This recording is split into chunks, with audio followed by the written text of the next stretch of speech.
All right, we are live. Hello, Jeffrey. Oh, hang on. I think you were muted. Say that again. Hello. Oh, hello. Yeah, now we're good. All right. All right, awesome. Sounding okay? I think we're good in the levels, in the sound levels. And if anyone is too loud or too quiet, let me know and I will adjust accordingly. Otherwise, welcome to another episode of Alliance Wars. This one is a little bit different because, unfortunately, the games were lost, the replays of the Odins versus Wolfpack, so instead we're going to be casting DUTCHIES versus Wolfpack. Yes, Sag is the proper description, Black BR. I fully agree. There's probably some good games don't even know what happened. Yeah. Like, they're just gone, so... Well, we're shifting gears a little bit. So hey, at least we have some games to show you. It would be unfortunate if we had nothing to show you. But hey, we've got another series, so it's gonna work out in the end. Yeah, it'll work out. And I think this matchup will also be very nice. I think so. Yeah. Yeah. There's some good players in there. There's some good games in there. It'll definitely be. Totally. Yeah. All right, let's... Well, and so before we jump into the series, just to kind of cap off, so of course it was going to be Odins versus Wolfpack. This is the first bracket finals, you could say, because technically there's going to be a second one due to the fact that it's a double elimination tournament. So that means, of course, there's going to be a second finals, which is really going to be the grand finals. And so that was Odin's win, actually. So they came out ahead 4-3. So that's why we're doing the DUTCHIES versus Wolfpack, because the Wolfpack, having lost to Odins, went down to the losers bracket, and that is the series that we're showing to you today. Indeed. Let's see. Who's our first game gonna be? I think that would be... I think it's whatever's at the top, right? Yeah. I think that's how Kenny had them done. Scrolling up. Actually, it's... Alright, yeah. Oh, yeah, here we go. The best way to orient yourself is when Blade left the Alliance, because we always do the intermittently. When Blade left, that's when I pick up, and then when I leave, that's when he picks up. All right. Yeah, it makes sense. Yeah. Okay, Tommy is saying that your volume is a bit soft compared to me. My apparently. volume is a bit soft. Got it. Yeah. We'll adjust that. That should be better now. All right, so our first game is going to be Victor Bansmer versus Steepy 84. Ooh, starting off with a bang. I love it. Yeah, it is a bang. Yeah, definitely. I played Steepy recently. He still got it, and I think Victor has always been very good. Always a stellar tournament player, so I think this should be a good game. I think so. Are you ready, Mr. Jeffrey? Yeah, let's kick it off. All right, off we go. Establishing battle. All right, here we go. Game number 1, and of course featuring Victor versus Steepy. You gotta love this, right? We're already starting off with two of some really great players here, especially Victor. Just like you're talking about in Sorger, he's a tournament professional for sure. He's been playing Rivals for a long time, but also in tournaments, which does matter a lot. So I'm excited to see him here. Yep.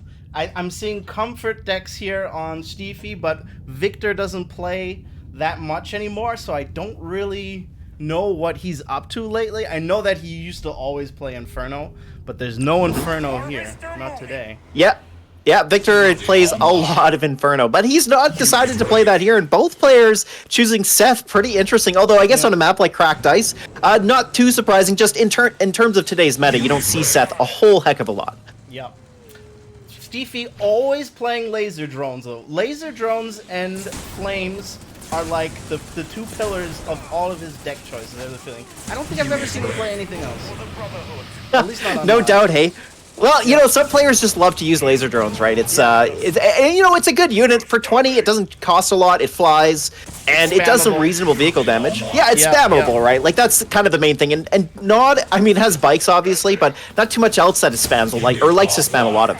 Yeah. But here we are. We're going into missile number 1. Steepy got the bikes ahead of the pads there, but Victor pulls the Venom back, getting it back onto the pad, stalling just a little bit longer, and with enough time there, Steepy pulls the bikes onto the bottom left, and now he's got all 3 pads covered. Those lasers aren't going to chew through the bikes quickly enough, so that's going to be missile number 1 for Steepy. Steepy he already had that missile. He didn't need to go down to the bikes on the bottom left. If both bikes would have just went after the Venom, he could have gotten that missile for a little bit cheaper. But I guess, this is a serious tournament now, and yeah, he's playing it safe. Right, that's true. I mean, and especially against a player like Victor, that's kind of where you want to be, and you want to try and take any inch that you can get. So, yeah, no, I have to agree with you, though. I think Steepy probably could have clutched that out for a little bit cheaper. But then now a very early and very expensive drill pod getting caught out of position now by this Venom. Already lost 2 models. Yeah, that was a huge expenditure, costing 70 just to get Flamers out, and kind of interesting, right? You look at Steepy's deck, he's got Flame Troopers as well as Seth. I know! So, a little surprising to see that, why not just invest the 40? So, yeah, exactly. I'm not too sure about that either. And, like, they died before they really did anything relevant on the game. He could have just brought them in from the base, and now he has cooldown and he's broke. Right, yeah, especially here we are 2/3 into missile number 2. That Seth drill pod really has allowed Victor to claw his way back into this, as he's been able to chew through that with these Venoms, which are a lot less compared to that 70 cost drill pod. And here we are moving into missile number 2. All right, so Victor contesting the bottom pad with that Venom there. The lasers are in a defensive position and clear at first, so that's really important. Steepy maintains control of that pad. Now he's going to push over with these bikes, but they don't really have a place to go. So they take an entire volley from a shade there. That said, though, Victor just needs to get onto that right pad. The bikes here coming up from Steepy are coming in numbers now. Of course, just make bikes, right? But yes. The shade there now fully reloading there takes out almost an entire bike squad. We got a second shade coming in from behind, and a little bit of back and forth going on between these two players. The shades will eventually look like they are going to come out supreme. We got the lasers coming in from the bottom as well. So Victor here slowly clawing his way back, and now he just needs to maintain control of this top pad. We got the Venom coming in on the bottom hex, and this low HP bike is going to go down to this Venom, so there we go. So he just needs to try and get a hold of this top pad using the Venom with the shade. They have lots of hit points, so lots of time to come down, and now the Seth throw pod on the far right. That's going to be all 3 pads for Victor, and here it is, missile number 2. Wow. All right, Steepy is completely broke, and he has to survive another missile. Victor's been making fantastic trades. We also saw the drill pod at the right time there, right at the critical moment. He was ahead at all times. Steepy, too late, realized he needs to just make bikes before there was an insurmountable amount of shades, because, you know, if there's too many shades that one reloads by the time the next bike squad comes along, then you can't just make bikes anymore. That is the one of the few situations in this game where just make bikes doesn't work and goes wrong, and that is what happened. Right, exactly. Well, another problem, too, is it hot caps you, because it leaves one bike behind, and that single bike there, you saw it went down to that Venom just from the chip damage. So, yeah, you know, it does cause a few problems here. And look at this. I mean, Victor, he's got a lot of money, so both players do. Having said that, though, we're getting close to this 3rd missile, and neither player has drill pod available to them, which Victor really desperately wants. So does Steepy. He's got lasers on both of these back pads. That said, though, now Victor coming out ahead. He got the double Venom with the stealth tank, and that's going to clutch it. All right, Victor with game number 1 and missile number 3. Oh. Despite making a lot of mistakes, I think that Steepy could have come back from that. You know, if he would have recognized, like the mistakes with the flamers and then throwing a bit of the money away in the first missile. That was weird. Weird play. All mistakes he could have recovered from, but towards the end there, it just snowballed out of there. The deck that Victor's playing is fairly effective against Nod, right? A Shade Venom, because the Venom will just clean up that last little bike that the Shades doesn't finish. It only and then like it only really struggles against Nod if you don't have lots of map control. If you have lots of map control where your air units can just idle where you want them to be in their key positions, and then you come in with the stank to support where necessary, because then it's just really hard to crack. And and then he's at the end there, he had two flamer squads getting hit by 2 Venoms, and when all he really needed was bikes once again. It's a shame. Right. Yeah, it was tough, and I mean, so well. Well, that was the thing, right? Like, Steepy did such a great job, and then Victor, I mean, obviously, he's not a first missile kind of guy, it seems like. Like, there's just some players I know that don't tend to win first missile a lot, but Victor's the kind of player who doesn't really matter too much. He'll just clutch it out in the last 2, which is exactly what he did. But, yeah, I mean, it's kind of nice, right? Because Victor hasn't been playing in a lot of tournaments lately. I think Alliance Wars has been a really big showing for him, so nice to see that he's still got it, you know? He's definitely playing pretty well. But that said, it's only game number 1, so still lots to go. Yeah, and I would also argue, though, that Steepy's deck wasn't really great against that, right? Because I have to agree with that. Yeah, Shade was a big problem. If you don't have Stank and you have to fight Venom Shade with missile bikes, it's just super tough. Yeah, Totally. So I would definitely give Victor the deck advantage. All right, let's see if they switch things up on this next map, which is going to be 3 lanes. All right, here we go. Game number 2, and looks like Steepy is going to stick with the same deck. We see Seth on his side. Doesn't mean it's going to be the same, but looks that way.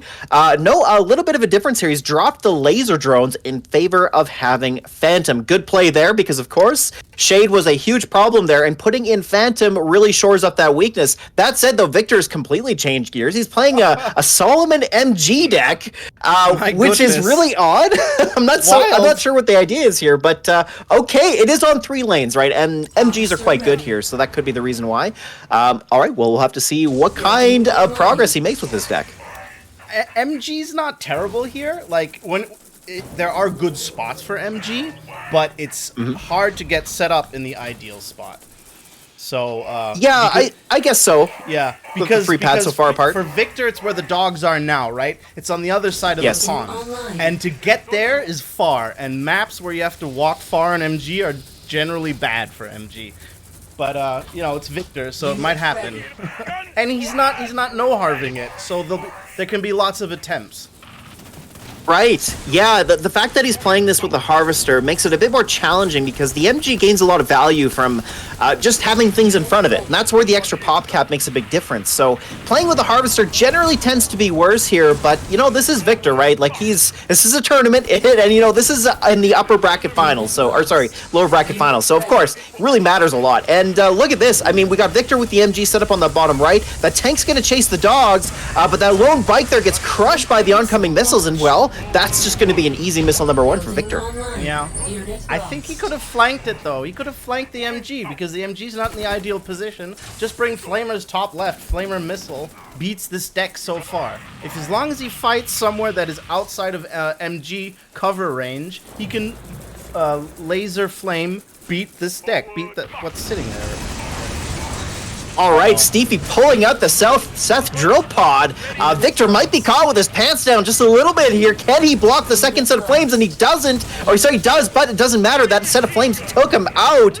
So Victor now, having lost map control, he's going to try and turtle these MGs. Look at this gameplay here. He's built a third one, so he's really trying to do the MG crawl, it looks like. And he's just going to slowly make his way back, but I don't know if it's going to be enough. I mean, you know, MG's a real strong unit here, but these flame troopers haven't taken it out. That Seth drill pod was a huge beating. So Victor with lots of money here clears up both the tank and the oncoming flames, and slowly he's making his way back up. But that little flame trooper, they're causing a big problem because, of course, the MG had to walk onto the pad, needs to clear it, but doesn't matter. He's not going to be able to get that back onto the pads in time, so Steepy makes his way back with missile number 2. I love that there is a term for this strategy. The MG crawl.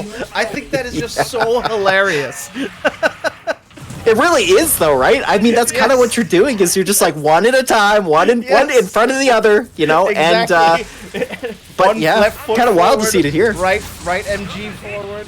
Okay, now he has a Phantom, though. This is gonna get really nasty. Ooh, but we got the slingshot coming in from behind Ensordra, and this could be enough to shut things down. That ion cannon as well cleans up the Phantom, and this is looking pretty good for Victor, right? Like, he's got a blocker here with the slingshot. The MG should be able to be enough here, but look at this. The flanking is real. We got the flames from the bottom as well, and even with that slingshot dancing in and out just wasn't enough. And here the bikes take it down, and Victor here, it's not looking great. He does need to find his way back on here. These bikes coming out in numbers being a bit of an issue. Of course, the MG is doing some damage here onto the middle pad, but it can't reach all the way around. So there is a spot here where Steepy could place these bikes to stop them from getting damaged. But that said, Steepy, he should be able to clutch this out. And the MG clears out the bikes just in time. And now it looks like Victor's clutching the middle pad. He just needs to block these lasers from getting there. And wow, there it is. Wow, amazing. I can't believe it. Victor comes out ahead with the MG strategy. Amazing. Oh, man. I think that was just a little bit lucky. Like, ugh. A little bit. Well, Yeah. it went back and forth a lot, right? Like, I have to say, the really funny part of that game definitely had to be when Victor was just spamming the MGs, and there was reason for it. I could see what he was trying to do. Obviously, once you get a few MGs planted, and then, you know, they can start defending each other, then that's how you kind of gain back your way back. But I gotta say, that Seth Drill Pod, what a beating. It's just too bad Steepy didn't come out on top there. I really felt like he played overall pretty well, but, I mean, Victor and his blocking skills just kind of came out on top at the end. Yeah. And the thing is, though, a critical point, which really sealed the deal there for Victor, was those ion cannons. He got value out of all of them. Ah, yes. And at Yep. critical moments. If he didn't have that ion cannons helping him, he would have gotten overwhelmed eventually. It was already ballsy enough to play MG when you know he's playing Seth. And that is a fairly good map for Seth. You know, because it is. Maps play a role when you play MG, because some maps have rocks that cover you from Seth and strong arm turret spawns, etc. And that was a bad map for him, and he knows that Steepy plays MG. So, like, if he wouldn't have made those iron cannons work, it would have been really bad. And Steepy, unfortunately, didn't have that instinct. Like, he just barely got the Phantom. The right play would have been to fly over the MGs towards the base instead of back, because it'll survive a slingshot while flying away, but it won't survive an iron cannon. It will. So yeah, and that's a tough thing. That's some next level Rivals instinct. So Absolutely, yeah. Can't expect too much. And it's always, you know, you only have a couple of seconds. It's always a panic move whenever there's an iron cannon. But yeah, I think as far as MG game goes, that was pretty exciting. It was. Yeah, I know. You're right. I have to agree with you. Well, that's 2 up for Victor. So this is already match point as we're going into game number 3. Let's see. It's going to be Hidden Gems. I'm ready if you're ready. Let's do it.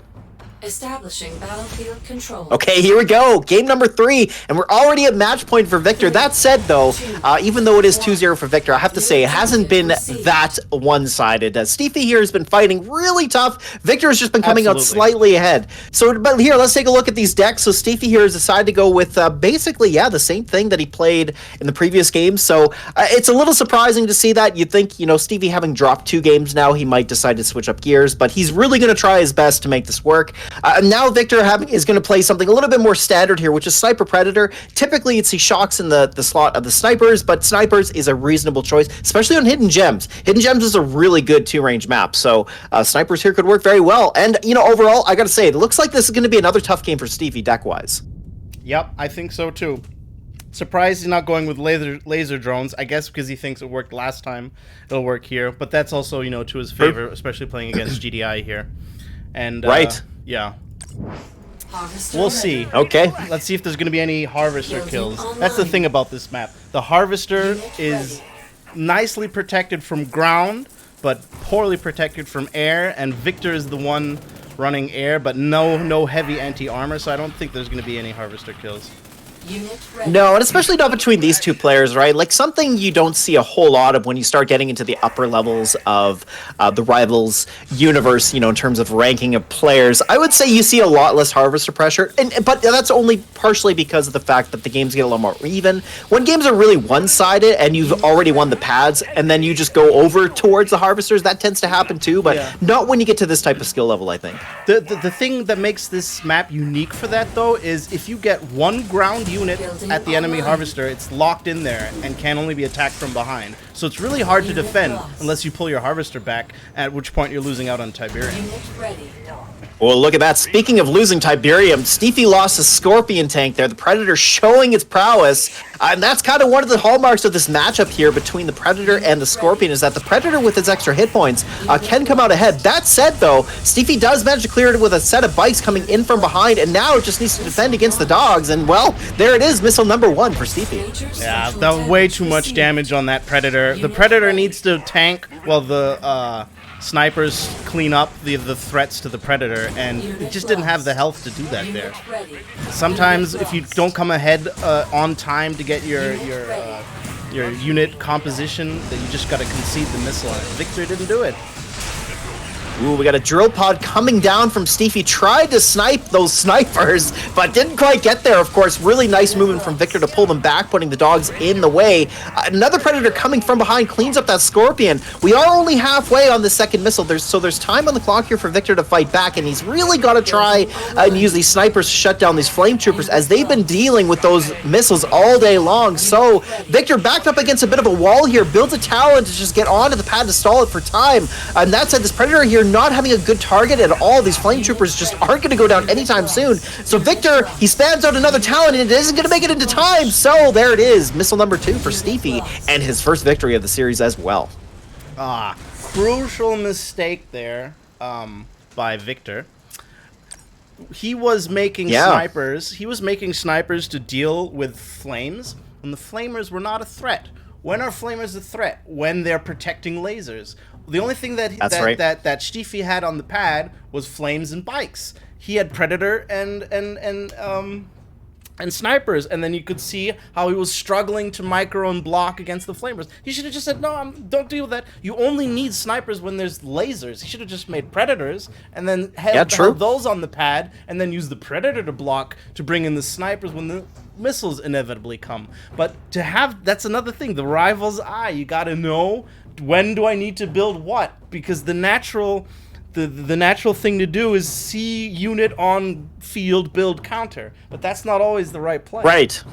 Yeah, that's true, right? Especially like snipers, which are kind of an interesting unit with their low hit points. There are other ways to deal with them that most people wouldn't think of, and like in that case, Steepy really just had a better foothold on the map. So of course the snipers work best when you can put something in front of it and you've got control of the pads, but Victor never really got there. And you're right, I think definitely it was a false sense of needing to take down those flame troopers, which in some sense he didn't need to get onto the pads, but you know, towards the beginning of that second missile, he was really focusing hard on it, where Steepy kept pushing him back further and further. So Victor got a bit flustered there, a little bit surprising to see that from him. But hey, you know, it is a Steepy's been a pretty tough opponent. Like I said, at the beginning of that game, you know, it's 2 up for Victor there, but this is a good showcase of how Steepy can fight back. So well done to him, but you're right. I think you said it quite well about the fact that the Flames were kind of a red herring in that game. Yeah, that's why I'm not too big a fan of snipers, because they're just such high maintenance. To keep them alive, sure. You gotta, All right, let's check out the next game, and it's going to be on what map? You guessed it, open water.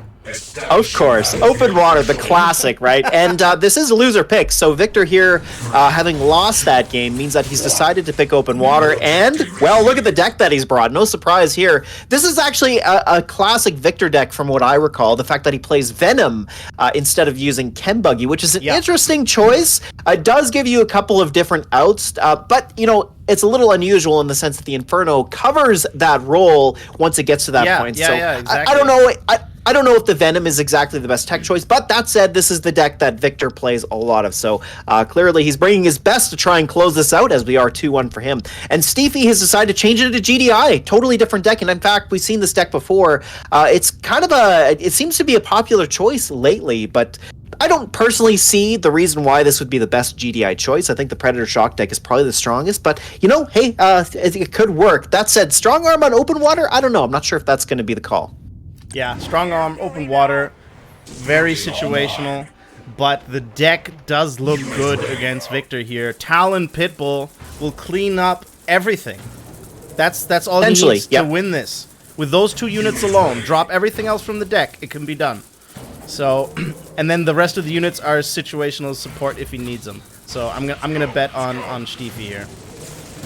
Yeah, and you know, one thing that could be challenging here for Victor running Venom in his air tower is the fact that he has to build 3 buildings technically, really, to get to it, because you don't want to go air against GDI, right? Like if he goes early Venom, I mean that Pitbull's gonna completely punish that. So,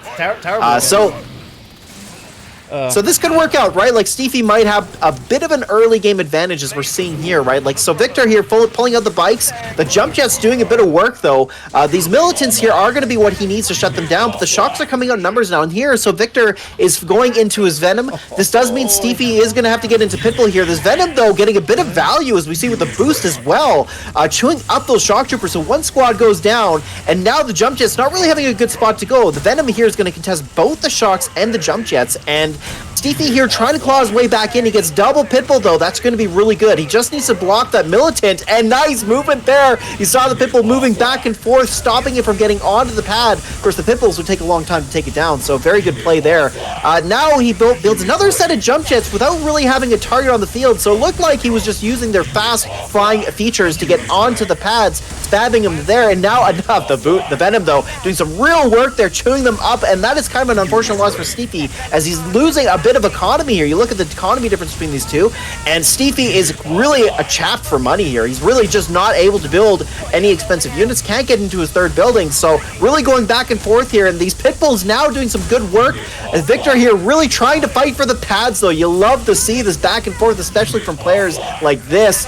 These lasers here doing a good job, but we got Shocks finally making their way onto the middle pad, and a turret coming down for the first time. The turret though may not get a ton of value, but a bit of a flip, and there it is. All right, Victor with the Venom on the right takes the third pad, and that is going to be enough to give him missile number 1.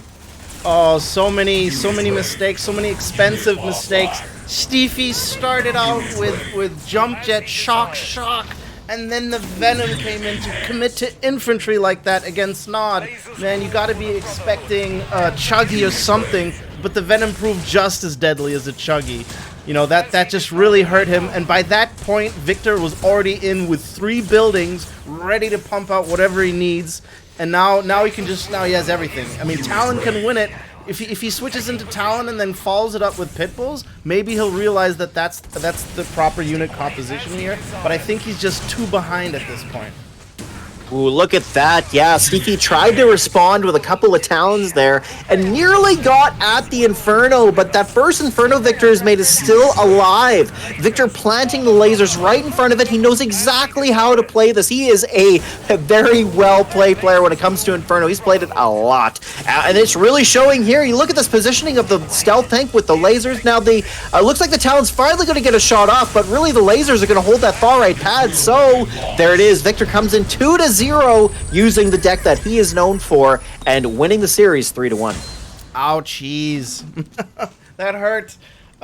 Again, yeah, I was wrong with my prediction. I mean, I don't know how you can spend that much money early game on infantry without seeing what the opponent's anti-infantry solution is. That's just such a commitment to infantry. Yep. And if the Nod player has map control such that the Stank can always reload by the time the next Pitbull comes out, then Pitbull Talon, of course, doesn't work.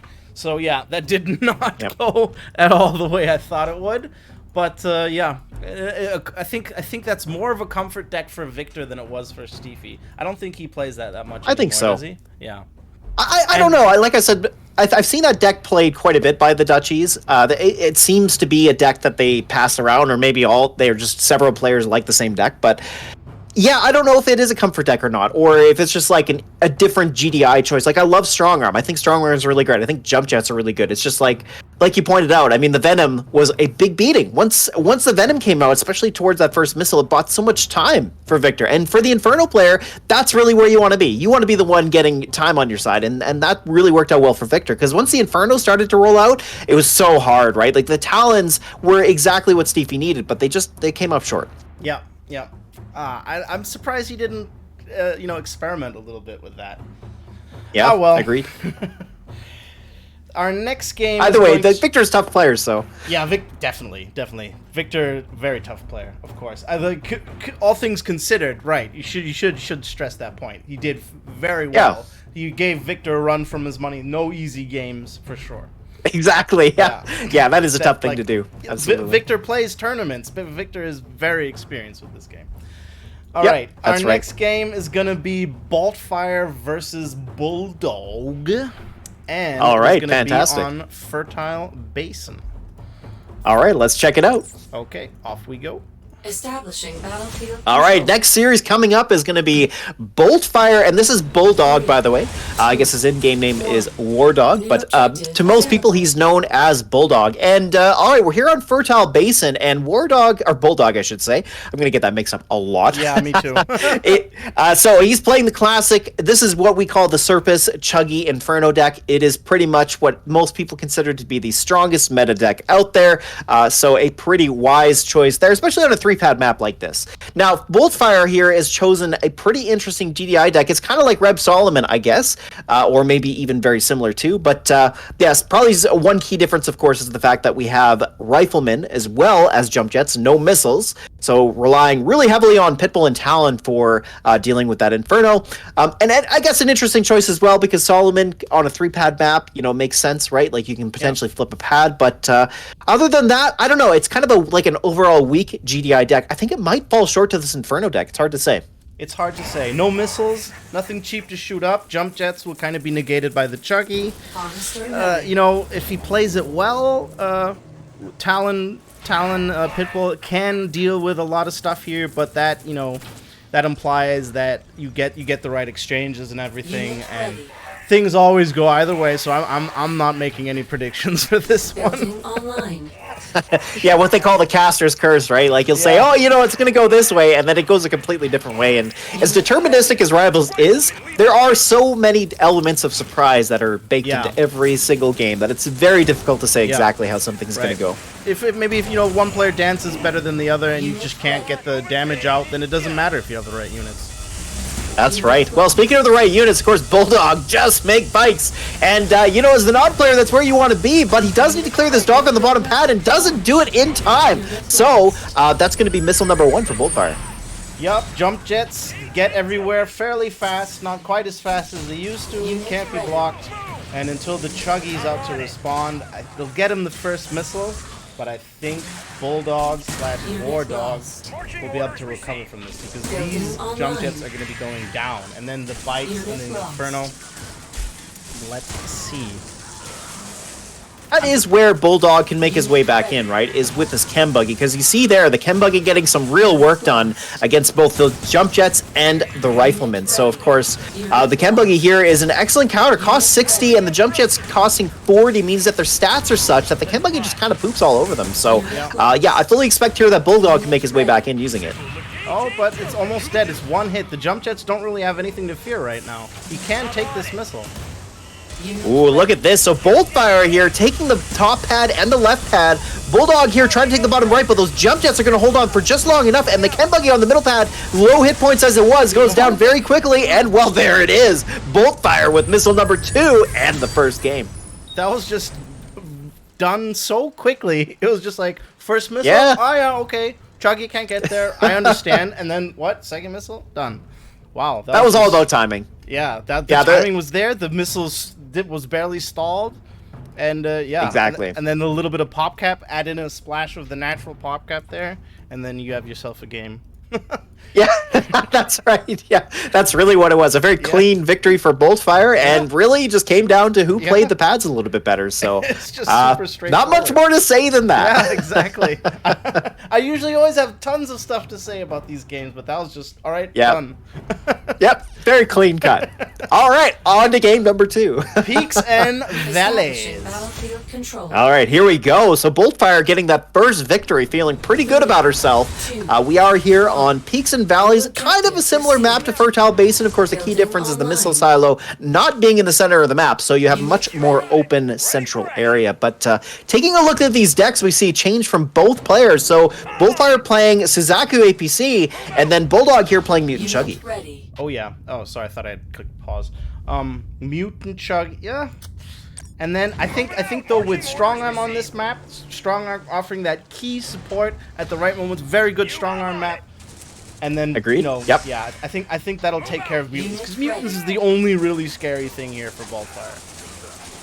Yeah, she does have to deal with them using both APC and Drone Storm, which can get the job done, and the Chuggy really only becomes relevant after the APC is gone. So the Mutants are going to be the most difficult challenge for Boltfire, but it is possible, like you mentioned, with the turret, that she could shut that down. It's going to be close, though, I think. Yeah, but the way you play this deck is always very straightforward. You play air until you stabilize, and then you start building APCs. So now he just has to somehow pick off the Chuggy, hold off the lasers long enough with drones. Oh, he's going in for some cheap ground support. Ooh, the turret! Now, the turret is a risky play, because he can just move away now and then get no value out of it. Well, and that's exactly what Bulldog has done here, is opted to move the lasers down. And here we see a flip, though. Oh, Oh, Boltfire! You know, it looked like she wasn't going to find a way to take the pads, but she saw a different window, and boy, did she go for it. Wow, what a flip. Yeah. Unfortunately, did not occur to, or maybe leave the Orca on that top left pad and send the drones over, because that was an expensive flip. It sure was. I mean, you know, it's almost like you should just take the missile almost at any cost there. And certainly, the way she played it worked out very well. But you're right, it was quite expensive the way she played it. And now, I mean, Wardog here sitting on 200 Tiberium. He can afford to, like, he could even go into that 3 versus 1 with the mutants if he wanted to. Because now it's all, the missile's about to fire. He just needs map presence. Doesn't at any cost. That'll win him the game here. Yeah, look at these mutants just doing some absolute work. Just being a masher. I mean, the mutants are chewing up the APC. We see the drones coming out, though. Can Boltfire respond in time? No. So the bikes make it onto the far left pad just in time to stall it out. And now the drone's going down on the middle pad. Can those bikes last long enough? Oh, we're going to see another flip. So close. But another flip is imminent as the drones will go down in time. And there it is. Wow, Boltfire with another game. My goodness. You just don't expect to see this very often, right? But Boltfire here just saying, you know what? I don't need to try to win the pads. I'll just flip them. And wow, was she ever doing a great job of it? Outplayed. But I mean, Bulldog had tons of potential there. But I mean, I gotta mention when he saw those as it was working up to the flip, and he saw those first drones fly over to the Chuggy at that, and then missiles going top left where he sent bikes. You need to switch those units. The Chuggy has to go to the lasers. Yeah, true. The fact that he didn't switch that means he had no defense for another flip. And like, yeah, I mean, didn't matter that there were mistakes with the turret in the early game, because if you can just flip your opponent, that's one way to win it. Yeah, I mean, like when you play a game of Rivals, you obviously think about all the nuance that goes into the strategy, but at some point it also just comes down to who's got the pads at the right time. And even if that right time is a split second before they go off, it sometimes wins games, and you know, you don't get to see that too frequently. So like Boltfire, it's really cool to see some players who are taking advantage of that, because it's not an easy thing to do. The timing is a challenging thing to pull off, but and really what it speaks to is Boltfire is just realizing opportunities as they come along, right? Like she saw that there was a chance for her to flip the pad, so she took it, and it worked. And I mean, we're here in a tournament. She's up 2 games now, so she's got to be feeling pretty good about that. A Rivals flip is akin to, like, you know, in basketball, when you just throw the ball blindly over your head and get a and get a a little bit and get a dunk. Yeah, or like with soccer, just kick it. One goalie kicks it all the way over the players into the into the other side. It's just such a You're right. Yeah, it's a rare kind of crazy element that adds excitement to the game. Yeah, everyone goes wild. Yeah. All right. Well, all right. So Boltfire here already going into match point, just like Victor was in that previous series. So it could be over before it started, but let's get into game number 3 and find out. Okay, Lone Spire, off we go. Establishing battlefield Okay, control. game number 3. Boltfire here at match point is looking to close this out early, but this is up against Bulldog. Bulldog is no slouch either. So let's take a look. And all right, well, going to be very similar to the previous game. Of course, the map's a lot different, but yeah, same decks from both players. Same decks, both players, different map. Still very good for Strong Arm. Building online. It is. Yep. This is a good map for Lone Spire for sure. But or for Strong Arm. But also easier for Bulldog to defend against flips, because only 2 pads. Only 2 pads he has to worry about switching units and so forth.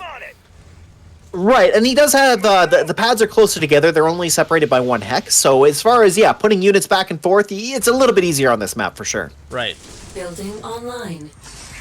Well, okay, and so is it going to play out much like that, like the previous game? We'll see. So Boltfire here switched over into her air tower, which is not that surprising.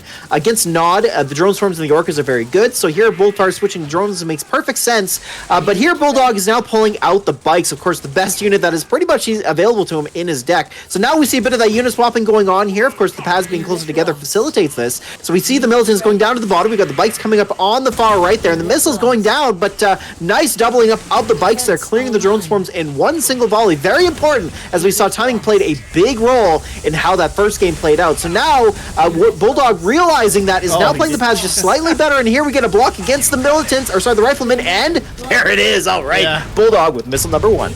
I wasn't very precise earlier. Usually the pad on the other side is blocked, so you don't ever go on there. But I mean, Boltfire just walked off the pads there, and then Bulldog immediately capitalized on that situation. So what I said earlier was an absolute nonsense. He's making it work.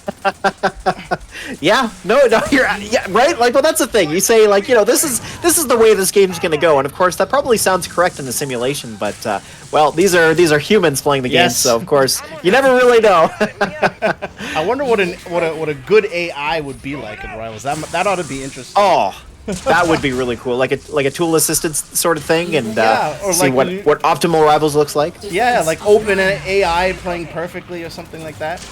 Ooh. Well, speaking of perfectly there, look at that nice snipe from the stealth tank, taking it down. We got double stealth tank coming out, and that one only has 3 shots. However, manages to clear that Orca with the remaining shots that it had, so that's a very important trade, as it did manage to clear the Orca. And here, we're coming close to it now. Missile number 2 about to go down. Bulldog looking pretty comfortable, and, well, the drone swarms and the Orca really couldn't go anywhere. So, well, there it is, 2-0 missiles-wise for Bulldog, and that is going to be an important victory as he makes his way back in. Oh, yeah. Oh, those Orcas trying to get shots off. I could feel the awkwardness, the nowhere really to land. Right. The stanks were just so aggressive and on point. Very good reaction time. Very hard to crack there for Boltfire. Yeah, it was, and it was kind of a bit of a flip to what we've seen so far, where Boltfire has really just played the pads better. Bulldog played the pads better in that game, right? Yeah. Like, that's a big reason why he won. He just played them better. Indeed. Obviously, he had some good tools available to him. Bikes, you know, pretty useful. Didn't even make any mutants, right? Like, didn't need to. Yeah. But still, just came down to who played the pads better, and, well, Bulldog showed that he can play the same game as Boltfire, so it was really exciting to see that. Although, I mean, Boltfire left the pad, right? Also, yes, that's a big right. Yeah, he conceded it at the worst moment, hoping he could get in there, and Bulldog might not be paying attention, but instead he was paying attention and got a unit onto the left pad. Yeah, so exactly. Worst combo that could have happened there. All right, next map. One of my personal favorites, because I always used to beat mine too. I always used to beat Agent on this map. When I would beat him, it was on this map. Good old down the middle. Battlefield control. All right, yeah, I love down the middle too. It's just it's a solid map overall, especially for Kane, and I love playing Kane. So it's a personal favorite of mine as well. And you know what? No surprise to see Strong Arm here. Although it's a little surprising to see Bulldog now switching over to that, playing the same deck that Boltfire was just playing. So a bit of a switcheroo here. But that said, Strong Arm makes a ton of sense on a map like this, as the turret has some really good placement options. And Boltfire here playing again that Solomon deck, which I have to think on down the middle is not a bad choice, just because it's a 2-pad map, right? It's like, so you can at least flip 1 out of 2. Yeah, no, I think they're both very good. Could go either way, yeah, for sure. But said though, I mean, APCs are going to be kind of tough to crack for Boltfire, don't you think? Probably, yeah, especially with the. I don't know, if the pit bulls come out early, it's not impossible. You definitely can crack APCs with pit bull. But if Bulldog here has APCs to counter, then it's going to be tough to crack, absolutely. Because the jump jets don't really do much here. The jump jets are kind of like a dead card, and it's going to be more like a Pitbull mirror. Right, yeah, I have to agree with you. I think Pitbull, of course, probably GDI's best unit, I would say. Of course, going to be very important here, as you pointed out. And, well, so far, right now, it's kind of playing out how we expected to. The Bulldfire here playing pretty much just 6 cheap units here. Easily takes both pads, so of course the drone swarm tech switch was a little bit too early there for Bulldog, and that gives a comfortable missile number 1 for Boltfire. Bulldog there realizing, okay, I send in my drones, I could take them back now and save them, but just a little bit too late, and then decides to suicide them anyway. It's that rival's instinct of preserving the units. Always gotta have it, because Bulldog needs that in order to build APCs. He's gotta really save. Otherwise the jump jets might actually do something here. Right. Well, and both players have expensive tech choices that they want to get to, right? So we've got Solomon from Boltfire, but like you pointed out, APC for Bulldog. And look at this, the first one coming out. So it's going to be interesting. How does Boltfire respond to this? She, of course, does have jump jets as well as Pitbull, and that's kind of what she needs. But the APC plus the drone swarm here is going to be pretty effective against that, as we see here. The APC only going down to about half hit points, while the drone swarm plus the APC clean that up. And especially on a map like this, where the choke points are pretty difficult to get through, it's looking pretty tough here. As we see another set of jump jets coming out, that's 120 TIB spent so far trying to contest this, and another set of jump jets coming out with an APC from behind. You can see the sweat pouring from Boltfire's face as she sweats out these jump jets trying to clear it out. And in fact, Bulldog here needs all the money he can to continue building these APCs. He's already got enough for a follow-up APC. So here we go, the missiles on the bottom pad with the Pitbull combined do a really good job here. And now Drone Storm should seal the deal against these riflemen. The Pitbull and the missiles are going to clean up any Drone Storms that come in behind. So now it's just a matter of time before Bulldog clutches this out. So look at this. I mean, Boltfire really trying to find a way back in, but it's just going to be stall after stall. Yeah, Boltfire, I mean, she's just throwing away money at this point. A full laser squad with Pitbull support, you'll never stall long enough. Unless you have full pad control on the other side for a flip, it's just wasting money. And she needs money for her Solomon to crack these APCs later on. But then again, Bulldog is also throwing away all of these bad turrets, which aren't doing that much. Oh, there we go! But it only gets one. Oh, yeah, see, that's the awkward thing about Solomon here, is the fact that it will crack an APC in one shot, but there's still missiles left behind, so Boltfire's deck here doesn't want that, right? Like, this is like Reb Solomon is typically a deck where you try to spam cheap units at the pads to flip them, and that's what the Ion Cannon does, but against APC, it doesn't really do that very well. Yeah, Bulldog's just getting too much ahead here. Yeah, I mean, you look at this, right? Like, it was over. After the end of that second missile, it was game. Like, you see this. Boltfire just can't find a way through the APCs, and that's really what it came down to. Even the Ion Cannon was just ineffective. So, yeah, Bulldog takes advantage of it and comes back with game number 2. Isn't this amazing? You love it, right? This series is going to 5, so it's been pretty interesting. Both players showing some really key differences in terms of their game style, but both players finding ways to win games. It's just awesome. Yeah. Bulldog there, as soon as his economy starts ramping up and you make efficient trades, which he was doing, Boltfire losing jump jets, which are so quickly made, sent, and spent, right? And then they're gone. Cost 40, whereas a Pitbull is on the field for so much longer and usually has a larger impact against these two decks. And then he had all the other stuff for support, turrets, drones, everything. So Boltfire was not doing any efficient trades. Bulldog was, which means he can start cranking out those APCs, because again, I say this all the time, APCs are a seal the deal kind of unit. You have to be ahead to be spamming them. And so when you see them coming out, you can only reliably expect 1 or maybe 2, if you haven't been doing that badly, to crack them with Ion Cannon. But, more than 1 doesn't leave you with enough economy left over. If the other person's making APCs, you've already been losing on economy on exchanges. Well, that's just it.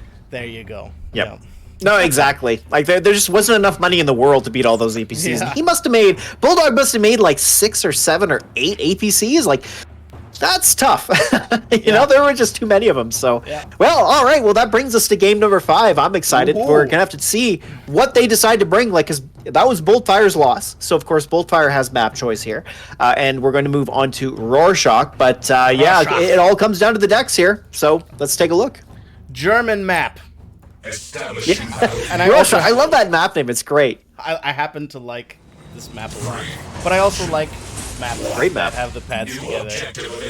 Oh, for sure. It's just more fun, right? Like when the best Rivals games, are certainly when, you get things close together. There aren't a lot of choke points. Like, that's why side by side feels so terrible to play on. But a map like this where it's wide open, I mean, you got all the combined arms options you want. You can micro to your heart's content. Tank wars are very fun here. So yeah, I have to agree with you. I think these maps are a lot of fun to play on. But anyway, speaking of that, so here it's going to be Giga versus Mutant Chuggy. Who do you favor in this? I think the Giga player is pretty strongly favored, but a boosted Mutant might be able to do some work too. From now on, I'm going to make my predictions in theory. In theory, the Giga player is advantaged here because while mutants might have a slight early game advantage because he can just move in and push in really quickly. Because like Rifle Mutant, right, is Boltfire can't beat Rifle Mutant, like, in essence, right? If they make perfect fair trades all the time.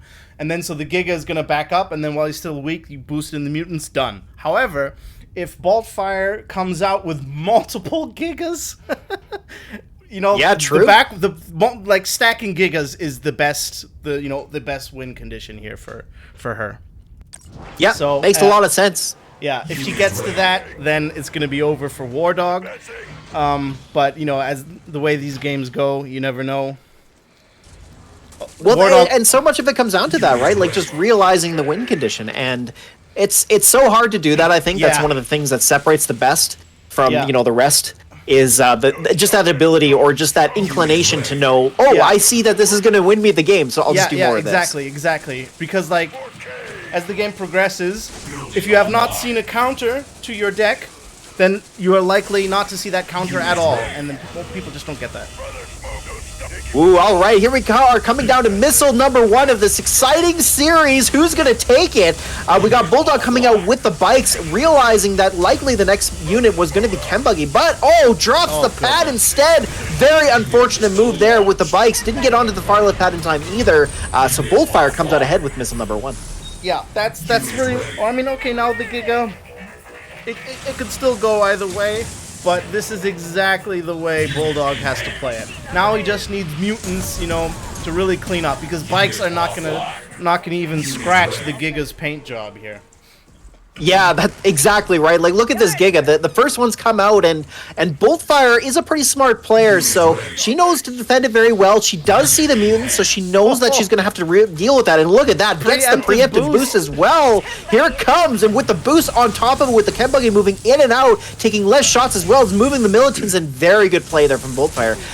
Taking down that first mutant squad was no problem. And now the second one tries to get there, but of course, the mutants here are very good against what Boltfire is running, but these militants are proving to provide a lot of additional value, having that infantry armor type, which will counter the mutants. And look at this, that Giga is doing some real work, taking down that second mutant squad, and now a third one. And now it's looking pretty good here. She's got that middle pad all secured, and that's all she wrote, folks. Boltfire takes down the decisive game number 5 and wins 3-2 against Bulldog. Yeah. I don't think that Bulldog saw that there was a boost because it's just out of range, and then once you engage, you can't. Right. There's no going back. If you can't turn around, because then you just take way too much chip damage from a Chuggy and a Giga. So yeah, you have to commit. Yeah, and that hurt. No scouts, and the early game there having only bikes and not stacking up on mutants, not getting out of. Yeah. Well, losing that first missile too, right? Like that was a big beating. That's the one. That's what I mean. Where there was only bikes on Bulldog's side, and then getting blocked out by the infantry there. Yeah. Probably could have won the first missile for sure, because Boltfire is only really strong when she brings out that Giga. Until then, her deck is kind of weak. And yeah, Bulldog just didn't. That was his window, and after that, it snowballs, and that's what happened. Well, and you have such a small window anyways when you're up against Giga. Like, that was, regardless of how you look at it, Yeah, right, exactly. Yeah. Like Bulldog had a real tough time winning that game no matter what, especially like you look at the beginning, you look at the decks, and granted, you can't always determine how a game's going to go just by that, but when you do look at the map and you look at the deck that Boltfire brought and the fact that really mutants were his only way in, and then dropping that first missile, you kind of looked at it and, well, he's lost his map positioning, which is exactly what happened, and that's not where you got to be. Your window was that first missile there, right? Like he really needed to make sure that he was at least a little bit further ahead on the map, so that way when the Giga comes out, he's not further behind. So it was tough. It was a tough game overall. Yeah, if you have map control, then you can get your Giga to its key position very quickly. Also, you know, it's a good Giga map. It's a good Inferno map. It's a good very good Giga map. Yeah, it's not especially a good Mutant map, and Boltfire adapted to the map choice a lot better and played it better. So there you go.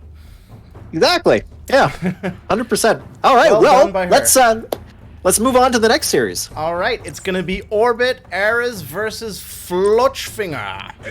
Awesome. All right, I'm excited for this one. Always excited to see Flutchfinger. Like, where did that name come from? I've always wanted to ask him. Right? It's so good. And here we are on Orbit. It's a popsicle brand.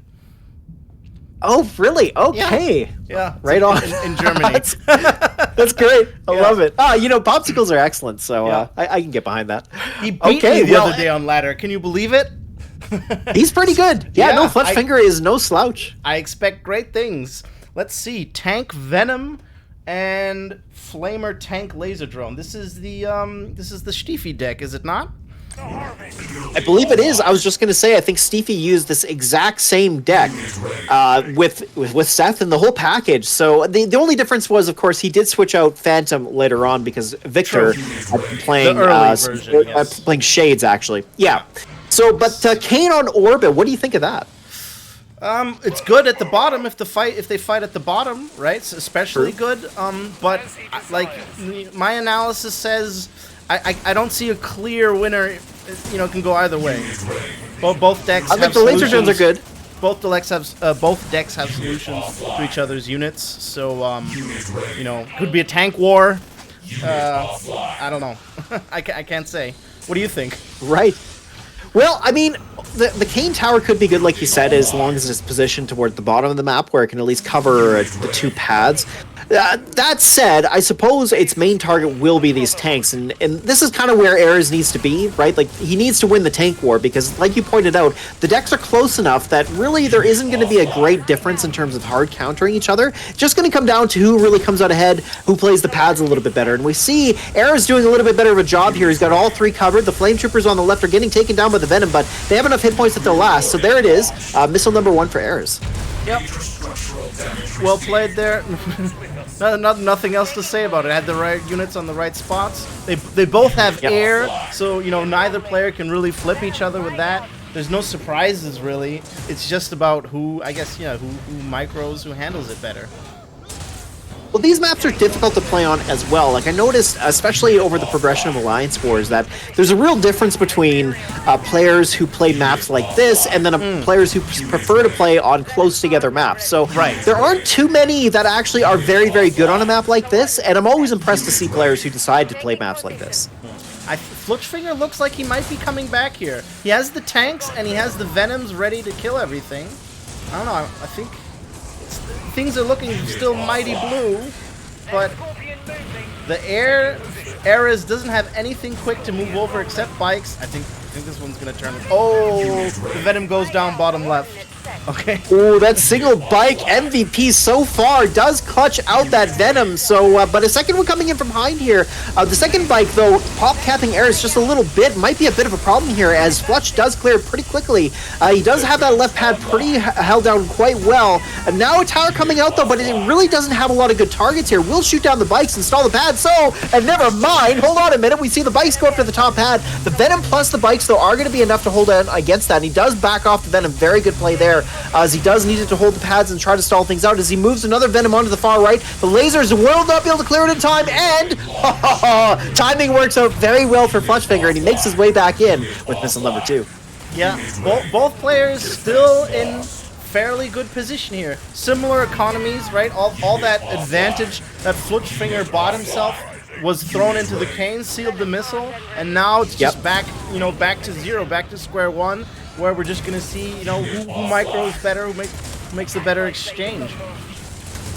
I mean, the tower presents an interesting challenge for Ares in the sense that the tower will snipe any Scorpion tanks around, but the Seth Gyropod 2 is interesting because, of course, it's a 3-pad map. So, it really does come down to who makes better use of it, I think. And the tower, as long as it has targets, should be a little bit better than Seth Gyropod, I think. Yeah, he has the money for it now. We're coming down to the next one. Ooh, a very early one here, though. I don't know if that's the right choice. It is going to be able to take care of these Flame Troopers, but timing-wise, it's going to take a little bit longer. That said, it might be all he needs to do here. He's going to flip the pad here in just a moment. There's the stall, but the Seth Gyropod coming down is going to chew up through those militants and get onto the pad. So Fletchfinger here is going to be have to play a bit of a desperation game, but that said, it doesn't matter. He's not able to make it there in time. Ares, with the clutch laser drones on the far right and the far left, takes down missile number 3. That was a bit of a mistake there, I think, right? I mean, we saw a Venom. A little bit. We saw a Venom fly out against laser drones. That were clearly the wrong unit to build right there. Yeah. Well, for sure, right? Like, of course, a Venom's not going to take care of the laser drones. Exactly. No, you're right. But I mean, he built that unit and sent it there when he could have built something. He had a pop cap, and that was the unit he chose. I think that was right. Just the flustered microing everything last second panic. Exactly. That's unfortunate. Because otherwise, I think you would have looked I can relate, though.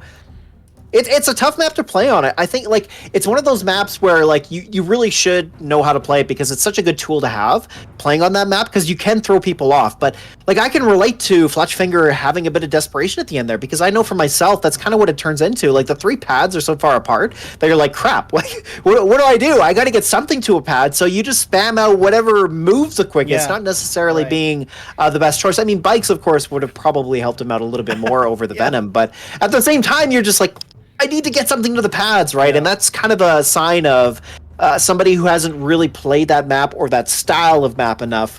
Whereas Ares looked pretty comfortable overall. I mean, he just made some great unit choices. The laser drones at the end really worked out well for him. It was just, well played. Yeah, that's what it came down to.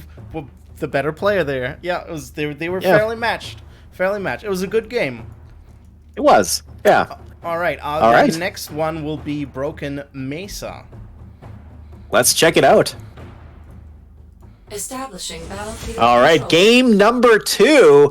Let's take a look at the decks. We are here on Broken Mesa, a very different map, of course. And let's see what they've decided to bring. So it's going to be a Razorback Missile with Predator and Orca for Fletchfinger. So he's a little bit weak to air, but he's not going to have to worry about that too much as Ares has decided to bring the same deck. So Fletch really changing gears up here. Who do you favor in this? Fletchfinger for sure. Razorback, Predator, Orca. Well, and then maybe a dash of infantry wherever needed can really handle this deck, I think. Like he can agree with you. He can probably just do Razorback Missile. Razorback Missile still kind of works against Tank Flamer. I'm sorry, Bike Flamer. Because he does not have a stank, really puts him on his back foot against this deck.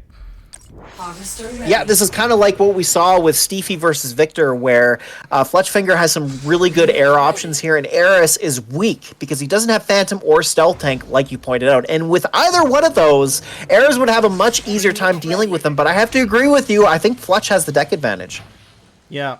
Oh, and the fact that Fletchinger risks going missile first. Ugh. And then, has I don't know if it was a risk. Maybe he knows. He might be you know what? He might have seen Seth and gone, you know what? I know exactly what opener I'm going to be playing against, and has decided to go missile first. Since that first tech switch, having ownership of that really does make a big difference in that first missile. Yeah. Well, I mean, because you never know what your opponent brings, I'm going to call it a gamble no matter what. For sure, it could have been an educated gamble, but it's still a risk because the other way is less punishing. Well, speaking of risk, this Razorback here just got absolutely smashed in the face as Fletchfinger didn't protect it very well. He decided to build the Razorback well behind his missiles, and as a result, the Flamers here took down the missiles before the Razorback got into position, so that Razorback just fell flat on its face. Yeah. It's an acquired skill, again, because it goes against the instinct that you have that you're taught in this game is when you get caught like that with your with the Razorback and you realize no matter which way I fly, I'm gonna take at least 1 or 2 more volleys. This Razorback is going down. You have to recognize the point of no return with the Razorback and then just go for it. Just get some more chip damage on that infantry before it goes down, and then be quick to build another one. Yeah, no kidding, right? Like the Razorbacks, they're not cheap. They cost 60 per Razorback, and as we pointed out in the beginning of this game, they're going to be a very important tool. As we see here, we're moving into missile number 2, and it's kind of hard to tell who's going to really take it here. Air is falling a little bit behind here. That said, now the Orc clearing out the bikes. He's going to have to force onto this middle pad with the Seth Theropod making its way as well. There it is. Air is going to take missile number 2 and the game. Yeah, that's the thing. Razorback, despite its nerfs, still a very, very powerful unit, but it does require a lot of skill. It's still a unit with a high skill ceiling. It needs tons of babysitting, tons of micromanagement, high maintenance unit. It can go wrong, and you kind of have to master piloting a Razorback if you're going to rely on it as heavily as he did right there. Interesting choice towards the end, where he realized, I could also just make an Orca, yes, but then... Right. Yeah, that would have worked. I mean, he could have also just parked it on the pad and held it for a while, because there's 4 bike squads, and there are enough missiles for the Orca. However, Era's immediately recognizing, all right, if you're going to bring Orca and there's no more threat to my flamers, I'm going to Seth my way up top, and that's what he did. So he didn't leave any room for him to breathe. Yeah, exactly. Yeah, it's kind of too bad, because you know what? Fletchfinger had the right deck. Yeah, he had the right deck, but yeah, didn't grasp it. Yeah, exactly. Yeah, 100%. All right, well, Eris takes that game, and here we are, moving on to game number 3. So, Fletchfinger here, having dropped that game, he's going to move on to Scorpion Tail. Bit of a different map in the sense that it's a bit closer together. Not too different from what we've seen so far, but, well, let's take a look. Establishing battlefield control. Ooh, we got Liang from Fletchfinger as well. Interesting. Also, don't see a lot of Liang in tournaments, so I love that. Yeah. Now that Liang can't move, which is a terrible choice, I must once again emphasize. Yep, I have to agree with you on that. Yeah. You would just how you call this is a good strong arm map, because Liang can't move. Now you have good Liang maps, right? Because true. Yeah, because it's like a turret now because it doesn't move. Whereas before it was versatile. This I think is a good Liang map because you have these 2 hexes here, or 3. Where they can heal units on the pad without blocking them. That's always the issue with Liang, that you block yourself. So yeah, it's a good Liang. That's map. right. Also, and you know what? Like, Orca Bomber with it makes a lot of sense, too. I think, like, Jackson is not that great with Orca Bomber, at least not like it used to be. And being able to heal it up because of the fact that it takes a lot of return fire. That's its biggest problem, right? Like, especially when you're bombing missiles or pit bulls. Because pit bulls can actually stay out of its range while it's still firing at it, or at least the area of effect damage that the Orca Bomber's bombs have is really not that strong. It's a really quite unfortunate just how much return fire the Orca Bomber takes. I like Liang drone with it. I think it makes a lot of sense. Yeah, Liang with any high hit point units makes it strong, right? So Predator and Borka being the highest hit point units outside of the tech lab, those are the units to play it with. That's right. Okay, well, let's check this out. So, pretty interesting deck choice here from Fletchfinger, but like you pointed out, this is a good Liang map, so excited to see that for all the reasons that Liang you just don't see a lot of anymore. So, when someone decides to play it, it does still have the potential to be very good, so always exciting for that reason. And, well, okay, so both players here, of course, using War Dogs for their first unit. That's going to be their opener. Fletchfinger has decided to move over into missiles, not deciding to wait for Predator Tank. Very interesting tech choice from him there. Yeah, early, I mean, they can work and they can sometimes not work. It depends what kind of anti-infantry follow-up comes. And Shocks might be just a little bit too slow here. We'll see. What is Fletchfinger doing against Shocks? He has to build his own Shocks. All right. That's true. So this game could come down to primarily a shock war, as we see Fletchfinger here moving the shocks up onto the middle pad. He's got the top pad secured with the missiles and the dogs. A turret coming down, though, kind of in an awkward spot because, of course, he can move them back.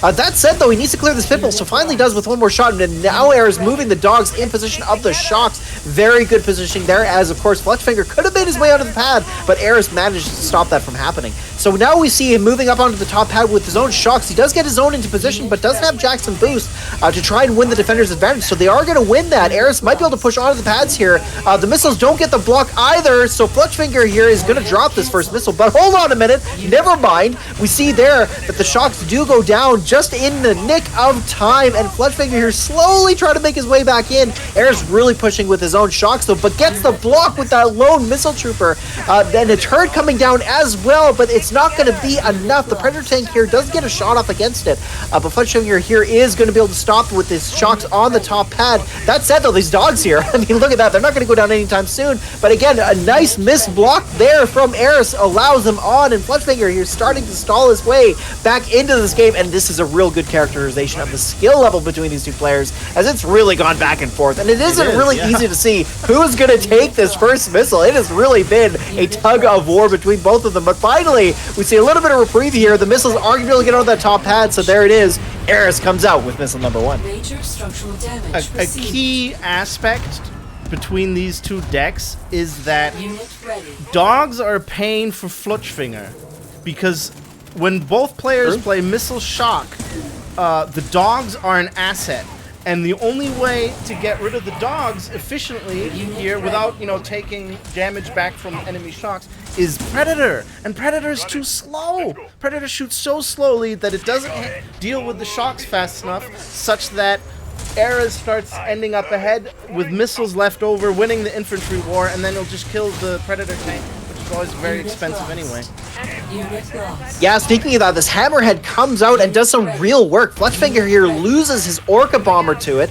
And this Hammerhead really not having a lot of threats here. The Slingshot's the main one, but it's not going to be difficult for Eris to protect against it. The Predator tank, like you pointed out, very slow, but also can't shoot up. So here this Hammerhead just gaining tons of value. That said, though, Fletchfinger's got this middle pad. He just needs to hold on to it for a little bit longer, and he might be able to clutch this out. The Orca Bomber here getting some good damage, does manage to clear that Pitbull. Very, very good. But this turret here is getting some chip damage against it. It does have a lot of hit points, though, so the Orca Bomber's not going to go down very quickly, but with the Pitbull from behind to support, does manage to clear it out, but the Slingshot nearly cleared out that Hammerhead. That was so close. Man, that Slingshot nearly got the job done, but the Hammerhead does live a little bit longer, just holding on to that pad for dear life. And here we get a block on the Pitbull, and oh wow, what a game this has been so far. What a sweat fest. Fletchfinger coming in with missile number 2.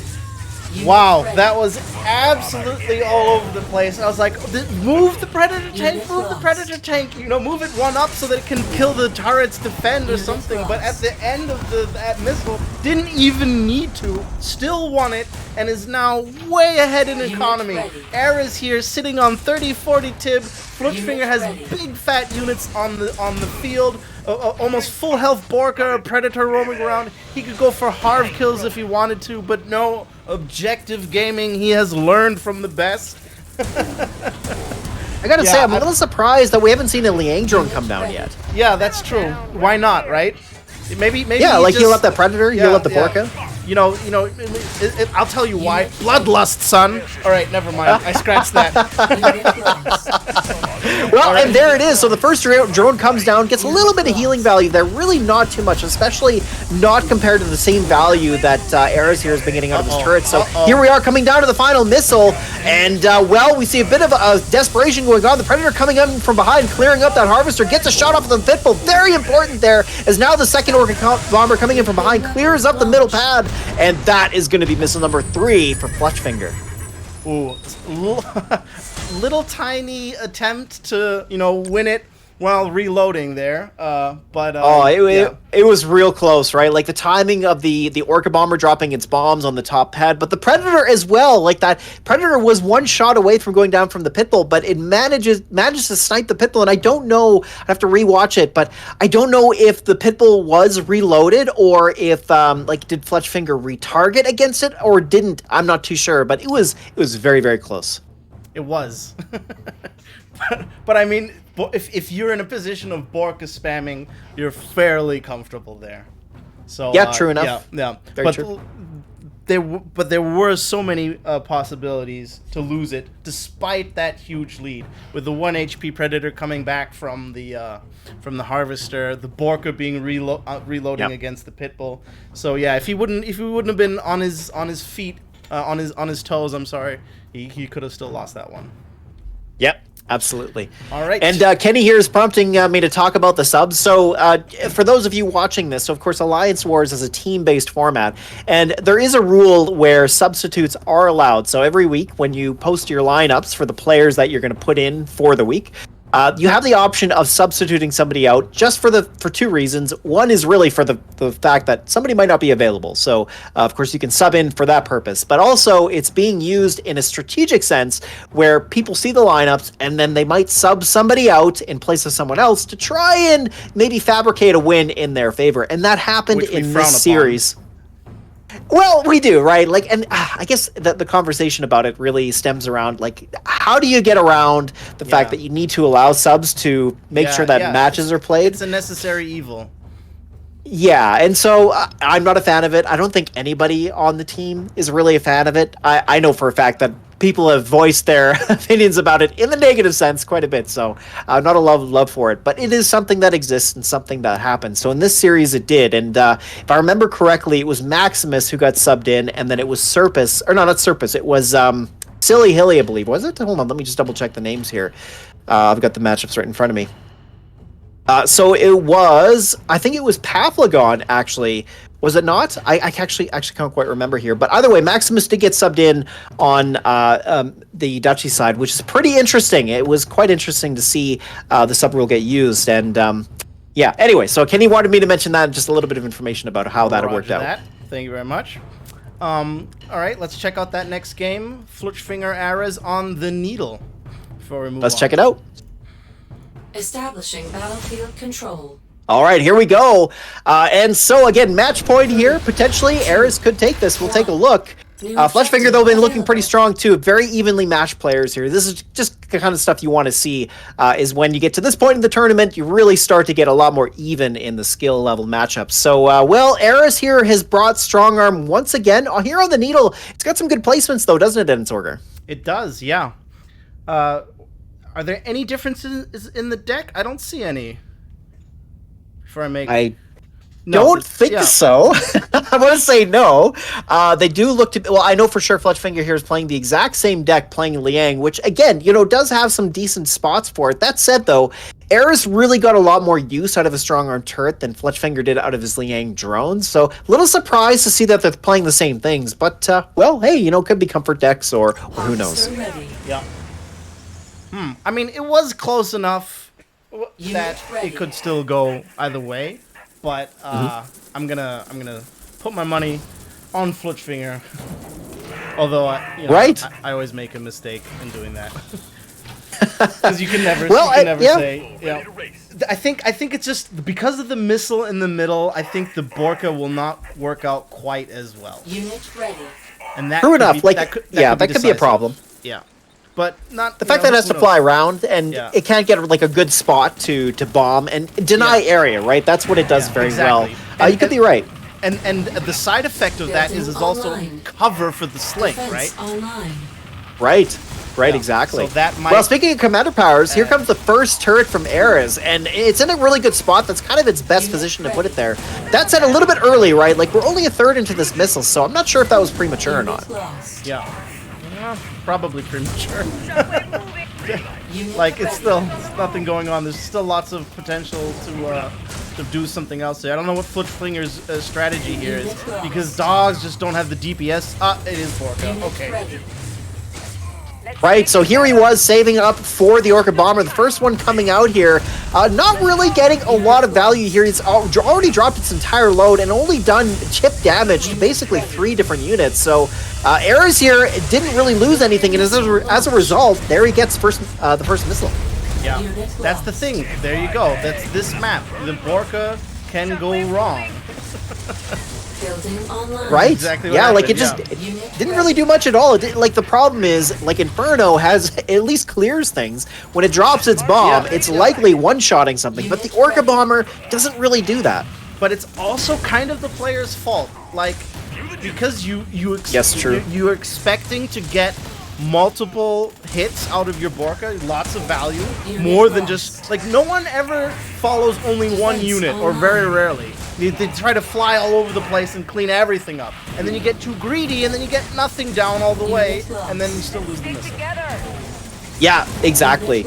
Well, and speaking of missile, here we are coming into missile number 2, and we got another Orca bomber coming in from behind. Is it going to do more work than the first one, though? Oh, no. And there it is. So it drops this entire load, dropping already about 4 bombs before getting into position. Oh, no. Really not getting much value at all. And here, Ares moves the shocks over to the far right. So, wow, really just came down to being on the pads, and Ares won that. So there is. He wins the series. Well done to him. Oh, I see what went wrong there. Unit lost. So like the Borka wanted to go mid, right? He had right pad was safe. All he had to do was switch there to defend against the shocks. But because the Borka had that movement block, right, when the shocks coming on, and because rivals units are pussies, and they're like when they see a new unit, they're like, oh shit, and then they disobey their commander's orders and just stand there in shock. And then he was like, wait, what the fuck? Why didn't my Borka move? And then he got flustered, didn't block top, didn't get Borka over the things and over the enemy shocks, and then just lost it. Yeah, that was just like a clusterfuck of like he had that though. He had that missile. Talon would have been interesting, but then like you know he could have just stalled with the Talon and come with Pitbull, and then it would have been down to who played the follow up of that better. But that was just a deadly mistake. It really was, yeah. The way you described it makes a lot of sense, and hey, you know that explains a lot of my issues with the game. Because damn it, you know sometimes you're playing the game and you think you've done something right, like or microed or made a decision on something, but so nothing happens. Why do they? I mean, although I hate it so much, you know, I try to remain impartial. So I will now cite some Shukit wisdom. Are you ready? Oh, perfect. Yeah, let's hear it. He has lots of wisdom in the most unexpected places. I had a discussion with Shukit about this, and he said, "Oh, I like that. I like that units, you know, don't follow orders." And like, what the fuck? And he said because it makes he said because it makes the game more precise. If you because you are limited to what you do, you only have one action per time. You don't have multiple cursors, right? So if you want to micro that, you have to micro that, and you can't micro something else. So you have to decide what am I doing with my limited micro available, and then prioritize. It adds another layer of what you have to do or want to do. So you have, if I'm going to be strong here, I'm going to be weak there. And that adds another layer of strategy. That's what he said. And I can't argue with that, but God confound it, do I fucking hate it. Well said. Yeah, I have to agree with you. Like, I get what he's saying. I mean, compared to a traditional RTS, you can't group select units and you can't migrate, multiple things at the same time. So which is I get where he's... Yeah. It is, yeah. Like as far as the game goes, like we've talked about this before, how like sometimes you can see that like when you're trying to block two different parts of two different pads at the same time, it's very hard to pull off.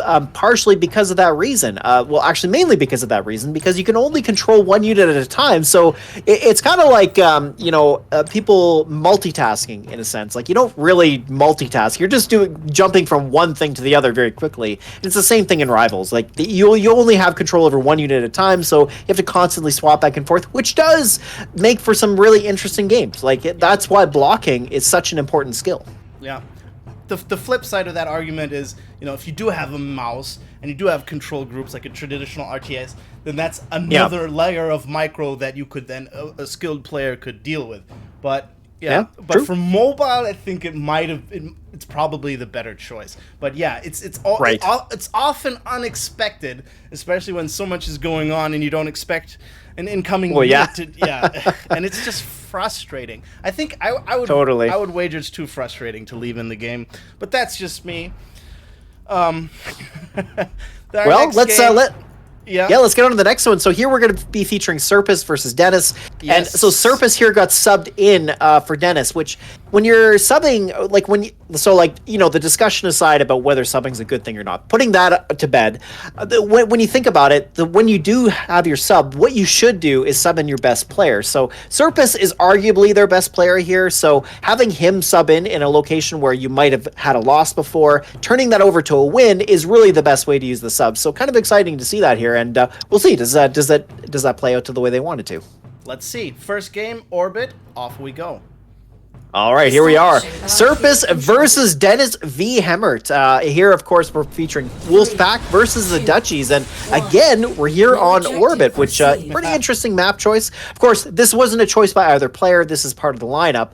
But that said, it does really separate a lot of players. So it'll be interesting to see how this plays out. Yeah. Let's see. APC good, because APC good at holding pads. Lots of far away pads here. I don't know about a strong arm. Also good if there's battles at the bottom. So, but tank also good against APC. Stank also good against Orca. It really comes down to the better player. Serpas, of course, a fantastic player. Yeah, Serpas is very good. Dennis is quite good too. I have to, you know what? I got to give him some credit because when we went up against him, I was the captain of Terminus Shores, and we lost to the Dutchies. So I have a little bit of a personal vendetta against them. But actually, no, that's not really.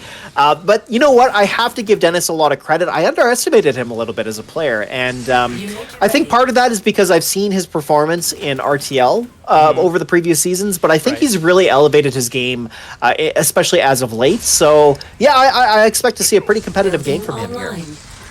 I mean, he's definitely got the early game in his favor. Starting out with wheels, getting down, 10 free tib off Serpas. That's a great start.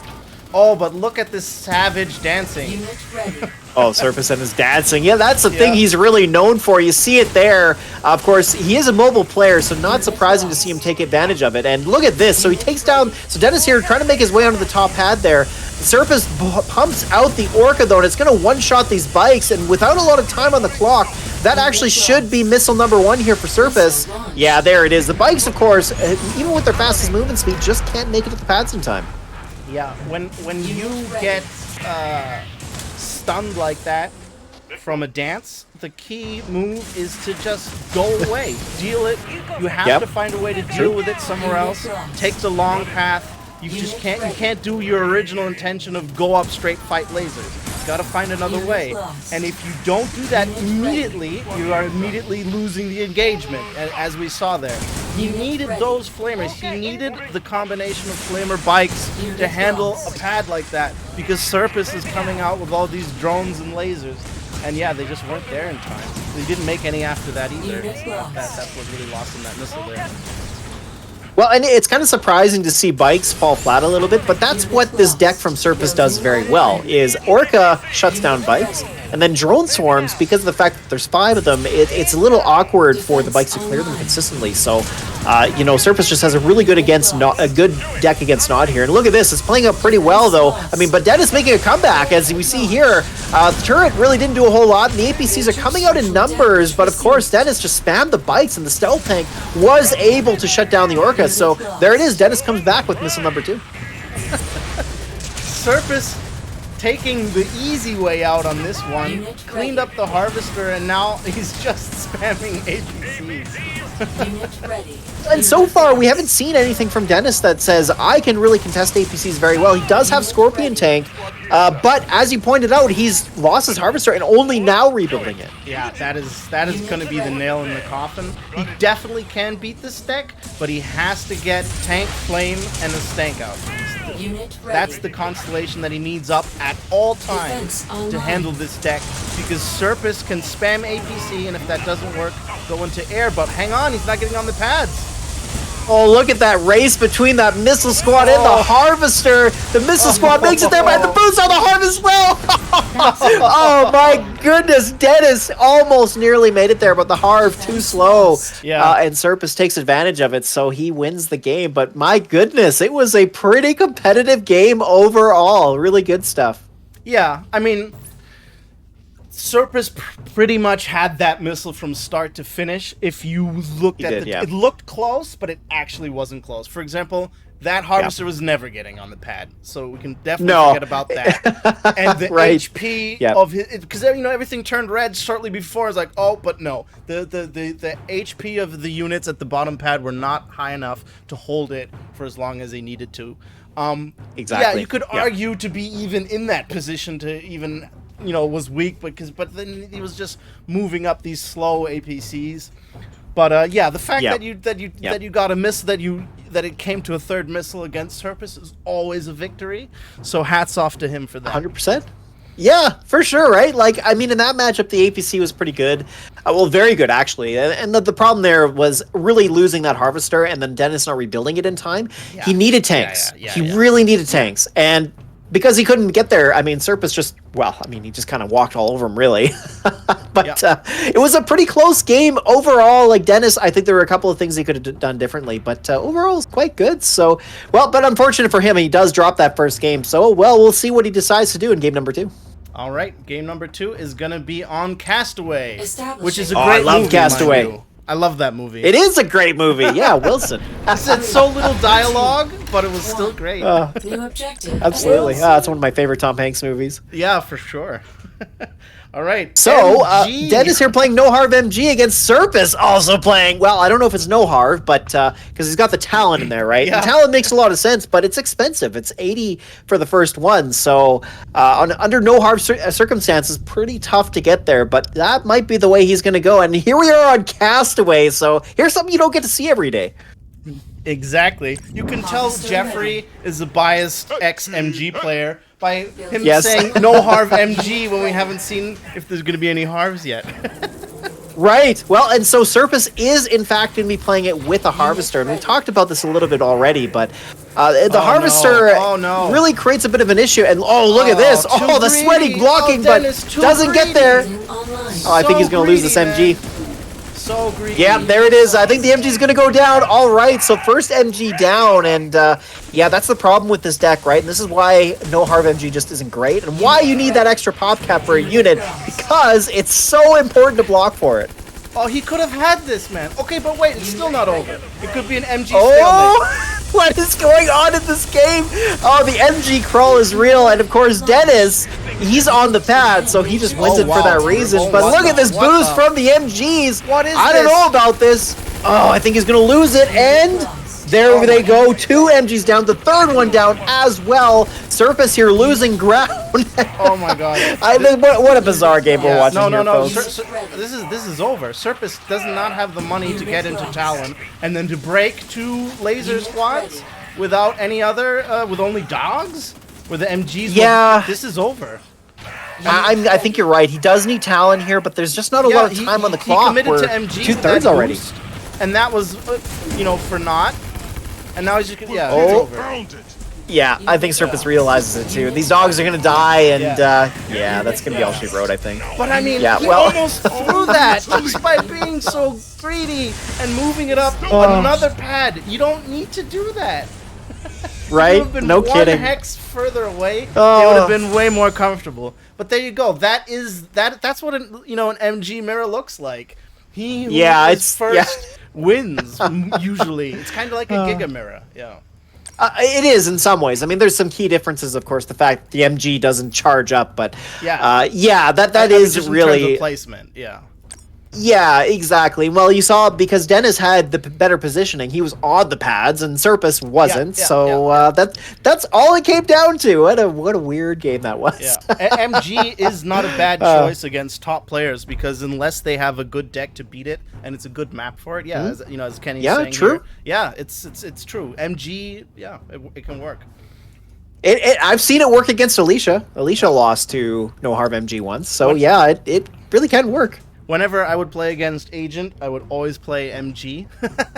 Back in the days of the Legion bot tournaments, and by then I had stopped playing MG, and he knew that at that point, and then he would also play MG because, mind you, this was back when there were unit bans, right? Legion had unit bans. Yes, and then so he would, because he knew, and then that's when he got me because he got his MG there first. He went, MG first Oh, got yes. the positioning, and those were the days.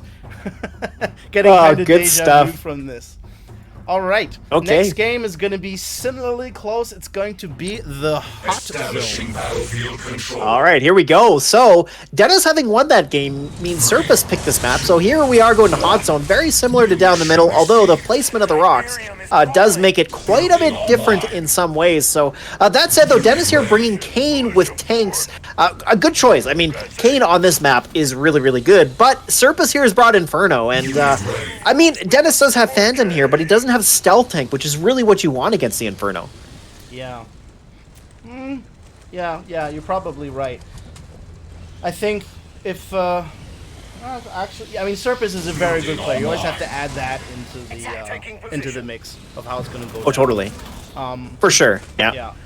But it is cheaper to go into tank and beat and wreak havoc with tank. And the harvesters are not far, so like the tank player, you might be inclined to say the Inferno player is ahead here in this deck in this matchup. But I've the tank player can definitely wreak a lot of havoc. If he gets a harvester kill out, then there's no Inferno, and then you don't do it all. Well, speaking of being ahead, Serpas pulling out the lasers very early, getting early map positioning as well, allows him to pretty easily take that first missile. Dennis here, he opened up wheels, went into tank right away, and just didn't have a way of shutting down these lasers quickly enough, so Serpas just takes that first missile like nobody's business. Yeah. I mean, of course, that is contingent upon the fact that you can beat Chuggy Laser with tank flames. If you can't do that, then you can't. Yeah, then this deck snowballs when it reaches Inferno. But theoretically, the tank player is favored here a little bit, I think. Ooh, here we go. First Inferno out on the field is going to take care of that first set of flames there, and Serpas, oh wow, very surprising miss micro there from Dennis as he doesn't get that volley off against the Inferno, and it remains at full health. He does get a second shot off clearing out that tank. That single flame there, though, holding it down might be enough, and yes. Oh, it's so close. The lasers didn't clear that flame in time, so, well, that just worked out very well for Dennis, and he gets back into the game with missile number 2. But it's still an uphill battle because he big time, the missile laser combination now. And now there it goes. Really tough. And it's so easy to pressure the harvester on this map, and then being confined like this. Like, Dennis really can't spread out. So when the Inferno comes in, like, look at this little tiny laser here. The block work from that one little dude, you can just really box in your enemy and then really punish them with Inferno here.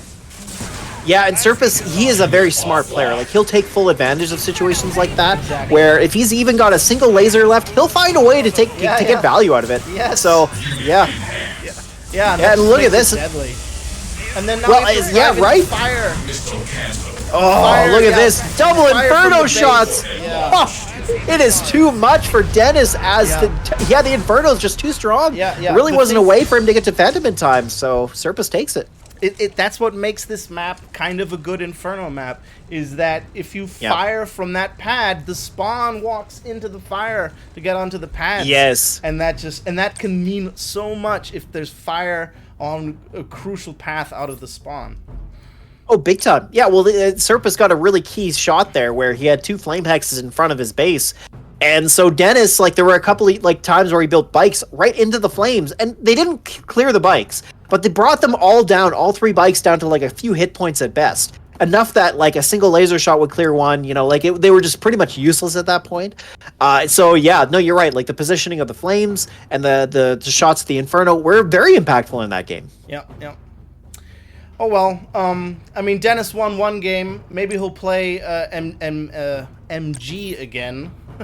Yeah, maybe. Well, it did win in that one game. It did win in that one game. You know? Yeah, I believe. Yeah.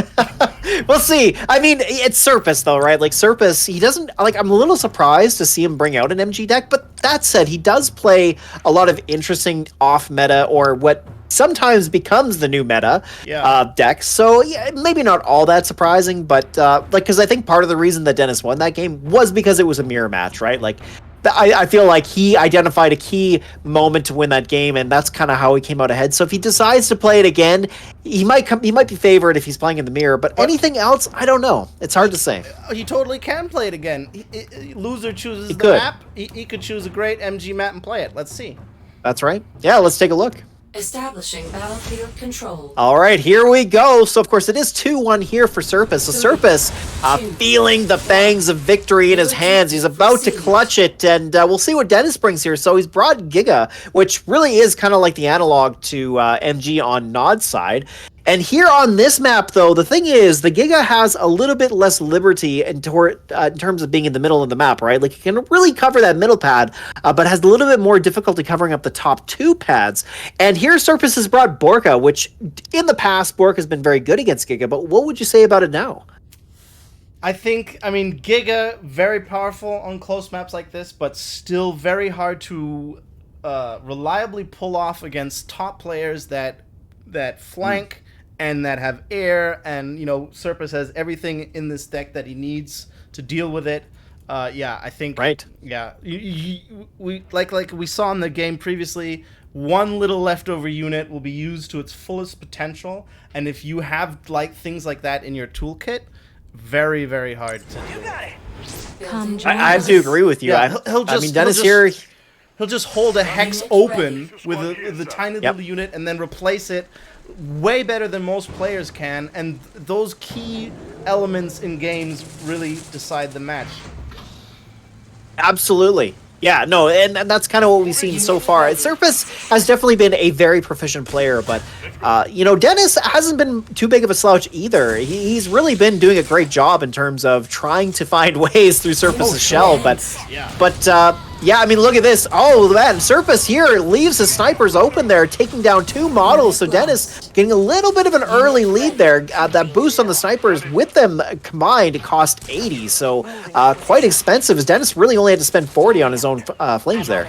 Yeah, the fact that Serpas has no dogs means that theoretically, until Borka, if Dennis manages to snowball infantry in front of the base, Serpas is in bad shape because he can't deal with infantry until Borka. Oh, look at this blocking here with the missile troopers trying to stop the second set of flames from getting there. Does manage to do it. And Serpas here has done a really good job of buying himself some time, but unfortunately the snipers just cannot push forward. So there it is. Dennis comes out ahead on missile number 1. Yeah. And then now, what do you expect at this stage of the game? You won a missile, but you know that Serpas or the opponent is going to lick their wounds. Oh, he goes for Giga. Yeah, so you either stack up on your infantry or you stack up on whatever else it is you have in your deck, in this case being Giga, which will then weaken him. Because if he plays the infantry route and keeps the fight near the base, that means the Borka's going to unload on his own units. This is what Serpas wants, to have the fight away from his army. Now he can fly around, boost, and not kill his own stuff. All right, Serpas coming in with that Orca Bomber, wrecking havoc on that Giga, managed to clear that and the militants on that far right pad, and here we are, very close to this missile, which is not looking great here for Dennis. He needs to get to the pads, and even this lone missile trooper, doesn't get the block against that second squad, so does manage to get there just in time, but the snipers are in there behind, cleaning them up, and the Orca Bomber finally reloads just in the nick of time, clean up the bikes as well as the militants coming in from behind, and that's not going to be enough. All right, there it is, Serpas with missile number 2. Yeah, I think it's going to go downhill from here, which is a shame because he won that missile. He kind of was ahead. All you had to do was flank the snipers, stack up that infantry. Maybe he didn't realize that's his key weakness here, that he just needs to make flamers, but this Borka, which is not taking any damage, it's just waiting for the right moment. It's like a praying eagle or vulture waiting to come in at the right moment while the snipers do all of the heavy lifting. Yeah, there's just no cracking this anymore. Very aptly said, because this Orca Bomber here has just been flying around, really just doing its thing. And Dennis here trying to find a way in. He decides to go for a bit of a flip here. We see the boosted Phantom coming in from behind, but the Orca Bomber going to clear up these flames as it's in really good positioning there. And that Phantom goes down as well. A giant loss. And, well, that's going to be all she wrote. Serpas takes down Dennis 3-1. you gotta admire that valiant attempt, right? It didn't work, but Yes. but if you could see the intention there, flamers go top left, kill the lasers. Borka was not Yep. at full health, meaning the Phantom would have taken it down, and then you hold 2 pads and you Right. win. But unfortunately, he boosted it and flew it over the middle pad, and then kind of got, you know. Yeah. Then there was a sliver of HP left, and then he kind of froze up when he couldn't reach his target. That was unfortunate there, but there was an attempt. There was strategy behind it. He had an idea and he acted on it, and that on its own is already very impressive. All he has to do now is work on the execution. Maybe check out a little, you know, the strategy a little bit. But it's hard to, when you've only seen 2 units from a player's deck, it's hard to deduce what the rest might be, right? Like, he didn't know that he had that huge advantage early game. So I would say very impressive play. All things considered, by Dennis, and of course very well done by Serpas. Yeah, I mean, like, Serpas, one of the best players in the game, right? And going up against him, you're not really feeling too badly about the performance that we saw there from Dennis. He did win a game, and I think he probably won at least 1 missile in most of those games. So against a guy like Serpas, that's a challenging thing to do. And regardless of if you come out ahead or not, like winning or not, the fact is you're going up against one of the toughest players in the game. So having lost that series, I wouldn't feel too badly about. He really did put up a great fight throughout most of those games, and it was pretty close in some ways. Serpas is just he's a tough guy to beat. Yeah. I mean, gosh, you saw it there. He's very good, and like you pointed out, there was one thing in that game where Dennis really didn't seem like he knew what to do, right? So Serpas had the Orca Bomber sitting there, and he was spamming out militants. He had enough money to build a Phantom, but didn't decide to. So he was trying to come up, like you said, with a game plan, trying to execute on it. Came up short, but he really did try, and you got to give him a lot of credit for that. Indeed. All right, let's move on to our next game. Is this going to be Let's our do it. last game? No, we have 2 more. Next one is going to second be... last. Second last, exactly. Next one is going to be Paplagon versus Maximus. That's got to be exciting. Yes. I would say, Paplagon versus Maximus. Big names here. Yeah, I would say that Maximus at his peak was a better player than Paplagon. However, I would agree. Maximus is like, what, semi-retired, rarely seen on the ladder? Whereas Paplagon... Yeah, I guess. Well, he's definitely not on the ladder at the top anymore, that's for sure. See him from time to time. Paplagon, on the other hand, playing more and refining his skill, right? So Paplagon looking pretty shiny here right now, I think. Let's see what these players bring to us on open water. All right, here we go. And I got to say, so first of all, before jumping into the series, Maximus was a sub in here against Paplagon. So originally it wasn't going to be Maximus versus Paplagon. Maximus did get the sub in here. So very interesting. And, you know, like you pointed out, these 2 players are very, very good. I think you're right. I think Maximus at his best was probably the better of the 2. But you know what? Time played makes a big difference, and Paplagon having a lot of recent play time, you see his rank #1 there, does speak to that Paplagon here might be favored. Yep. Mutants. I mean, it's a greedy deck. Mutant and Inferno. They both kind of have the same role. Chuggy is a problem until Inferno. That's pretty much it. But Maximus has no Chuggy, but he does have Giga. So, yeah. But no, again, players never know what their decks are, so unless they recognize that in time, it's hard to say. But I would say Paplagon because you know, Inferno just always snowballs. Well, speaking of snowball, we got the first Giga coming out from Maximus. The question is, will Maximus realize what he's up against? Will he be able to extract infinite value out of this Giga cannon? So far, he's got it in the right spot. So, of course, this is kind of the optimal positioning for the Giga. It can cover all 3 pads reasonably and is in a position where it's very difficult to crack. So here we see Paplagon really can't do much until he gets to his Inferno. He does have his air tower up, but, of course, the timing for the missile ain't going to work out. So that's going to be missile #1 for Maximus. And there you see this refined player skill of conceding the missile and preserving the units.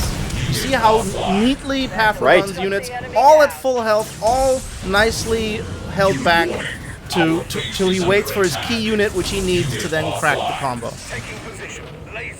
We see here, so Maximus pushed his Giga back, preserving it, like you pointed out, against the Inferno here. It's very important. Now he has his own Phantom. It's kind of where he wants to be, but this Phantom here doesn't have the option of blocking the ground, so even with his boost, wow, gets absolutely smashed by those boosted mutants. A very important tech choice there from Paplagon, as he does need to push Maximus off the pads here and regain map control. And here, that Phantom is also going to go down to those bikes. It does get a volley off against the Inferno, but the Inferno's still alive, and that Phantom is not.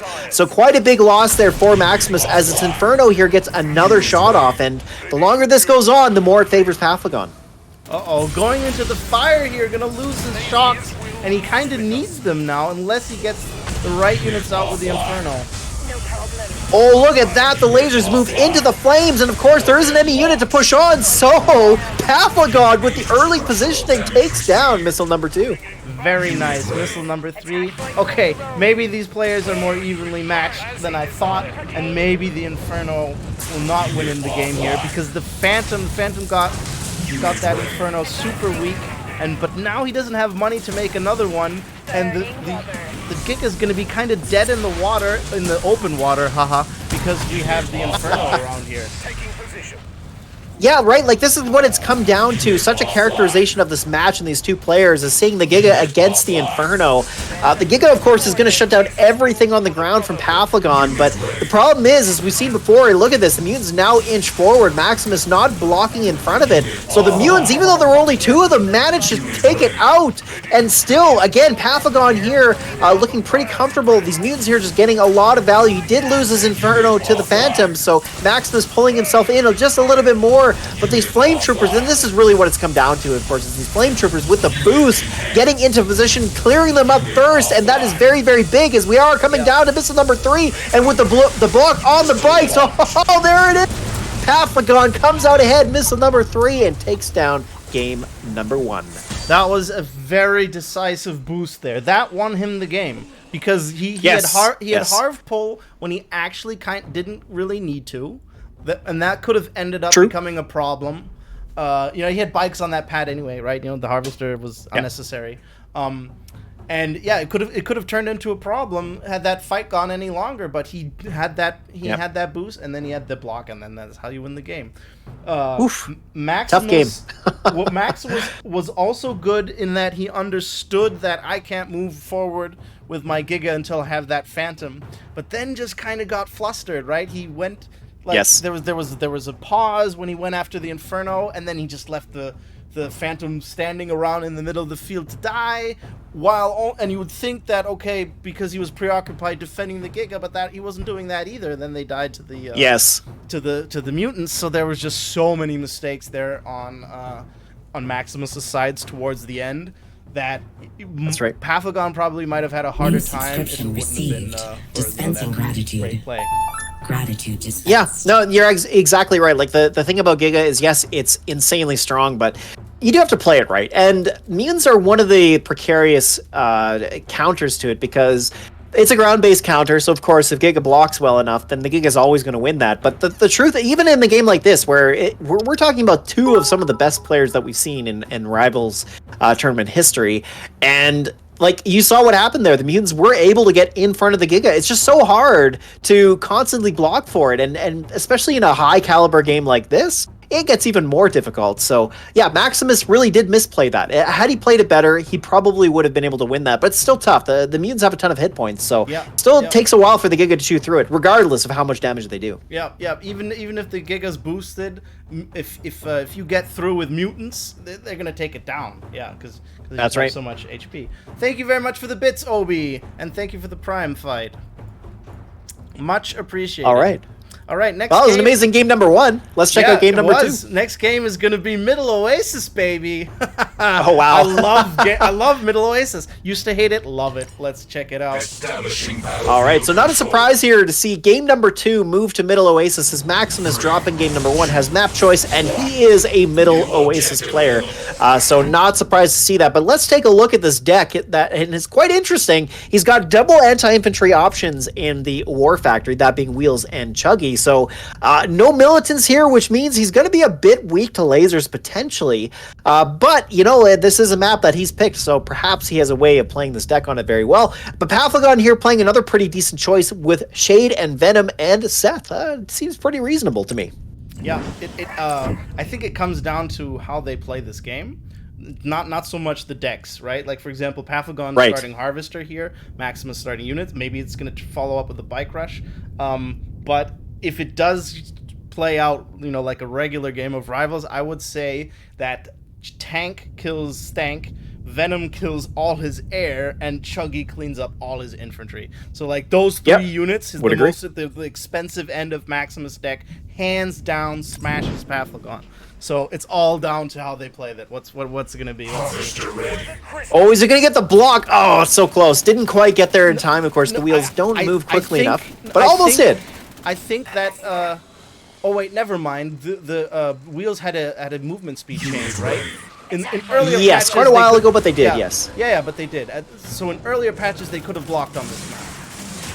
Yes, that's quite right. So when they had fastest movement speed, they would in fact be able to block harps pretty easily on this map. Yeah. Actually surprising it didn't happen. Paplagon going Harvester first, pretty big risk. Absolutely. And this is a dude who does not shy away from a nice, clean, honest gentleman's bike mirror. Right. Exactly, yeah. I'm surprised. Which is kind of where things are going, but we see a tech switch here from Paplagon going into laser. So Maximus having to go Chembuggy himself, and, you know, economy-wise, Paplagon a little bit further ahead, right? Because he got that extra time harvesting, which is a bit of a surprise because, you know, Maximus being a seasoned Middle Oasis player really didn't take advantage of it. Yeah. All right, everything's turning blue here. Paplagon is just making bikes, and no surprise to anyone, it is working.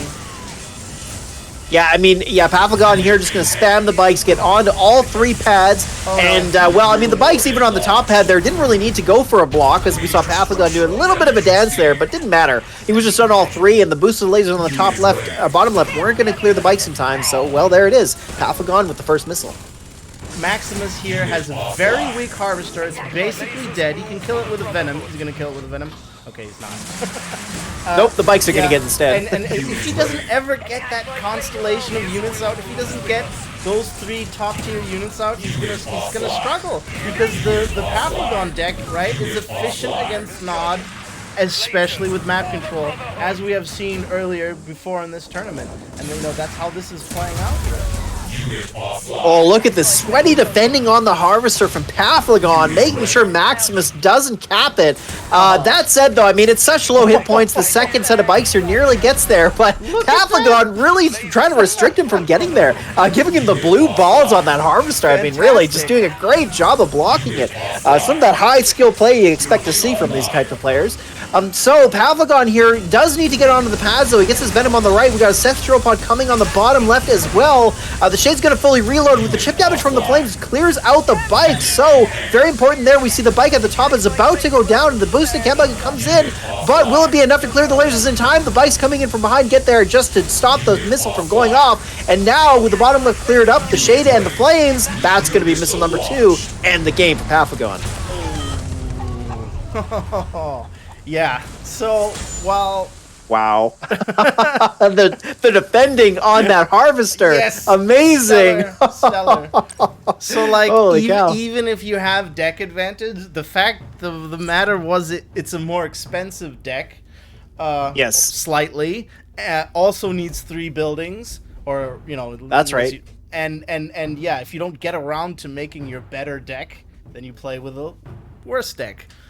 That's right. I guess. Yeah, for sure. That's what we saw there. Yeah. I mean, did we see a single Reinforcements Phantom? have arrived. I don't think we saw a single Phantom. Thank you for the live broadcast. No, there wasn't enough money. Like that's the thing about Middle Oasis, right? Like you get locked out of your economy, so it just snowballs. And the way it snowballs is one player has all the options available to him, the other does not, and that's part of the risk of playing a deck like that, where you have to use something like Chembuggy, which even though it's a very, very strong unit, it costs 60 and it's a ground-based unit, so sometimes doesn't get the job done. And Paplagon, I mean, he just had really good tools available to him, but also he was able to get to them. That said, though, you're right. Like, we didn't see Stealth Tank or Phantom from either side, so it was just a spammy, cheap units game overall. Yeah, exactly.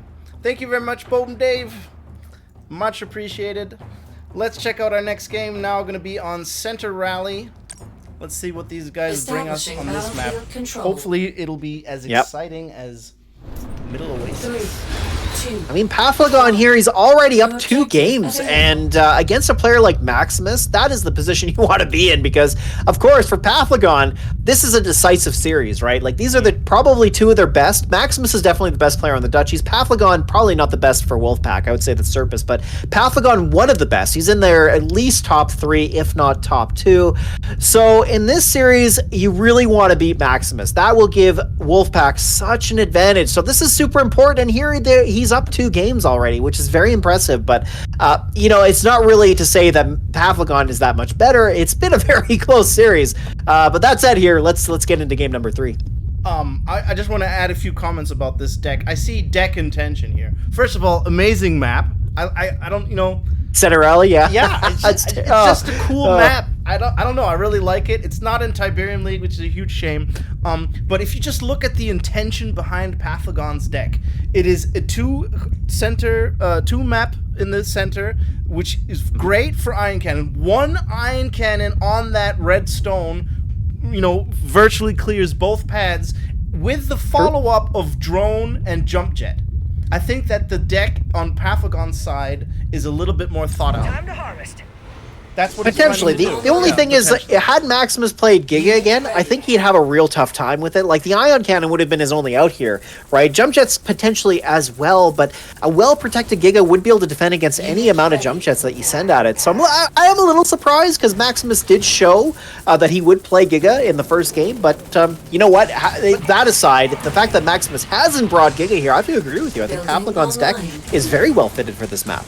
I mean, Paplagon could also play Inferno on this map. Also great Inferno map. That's true. And Paplagon is also someone who does not shy away of going, although unusual and maybe not, you know, expected from this deck, he'll go double Harv with casual decks like this, just to be able to spam Iron Cannon or APC or whatever, and then he'll just stall. So what will look like a regular game of Rivals is actually him decisively stalling. Like this, he might be planning on making another Harvester and then spamming out more Iron Cannons than Maximus, and then winning the game with that. We'll see.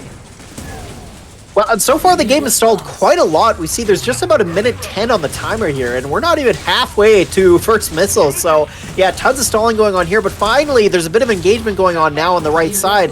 We see the Pitbulls here starting to clean things up. The Shocks, of course, cleaned up the infantry, but these drone swarms here didn't go down very quickly, but we see a bit of a pop cap situation unfolding here. Paplagon has 3 single-unit squads, and now finally losing 1 here, so he's going to start to respond, as we see now Missile 1 getting very close. The drone sword is coming in on the right, but of course with double Pitbull from Maximus, he's got all he needs to shut this down, so that's going to be missile number 1. Oh wow, okay. I was like, what is Paplagon doing? What is Paplagon doing? Oh, he's saving up for an Iron Cannon. And then you could see the movement of Maximus, how the units started to spread as the missiles started to fire. He was ready to avoid an Iron Cannon right there, I think. Unit ready. Well, you have to be aware of it, especially on this map with the 2 pads so close together. You have to be aware of when an Ion Cannon is going to come down. So yeah, you want to spread your stuff out as much as you can. Yeah, oh man, Paplagon is not in good shape here. He does not have the protection that he needs. He's lost 2 Harvesters now. Maximus sitting on Fat Bank, 250, map control. Oh man, I don't know if he's gonna go, if this can turn around in time. What is Paplagon gonna do? He can just Iron Cannon this at his leisure. Ion Cannon.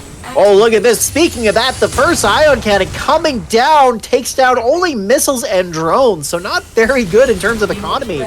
That said, though, Maximus here really just needs to make sure he secures this missile ace. He's got the first one under his belt, so can he do it? Can he make his way here and win this game? Of course, Paplagon here seeking victory. If he wins this, that's going to be it, and he's going to win the series. So Maximus here up against the wall, but hold on a minute. Can he do it? No, it looks like Paplagon too strong with the drone swarm. Maximus here not able to make effective use of his Pitbulls, and there it is, missile number 2 for Paplagon. And look at this, Revenge Ion Cannon coming down from behind.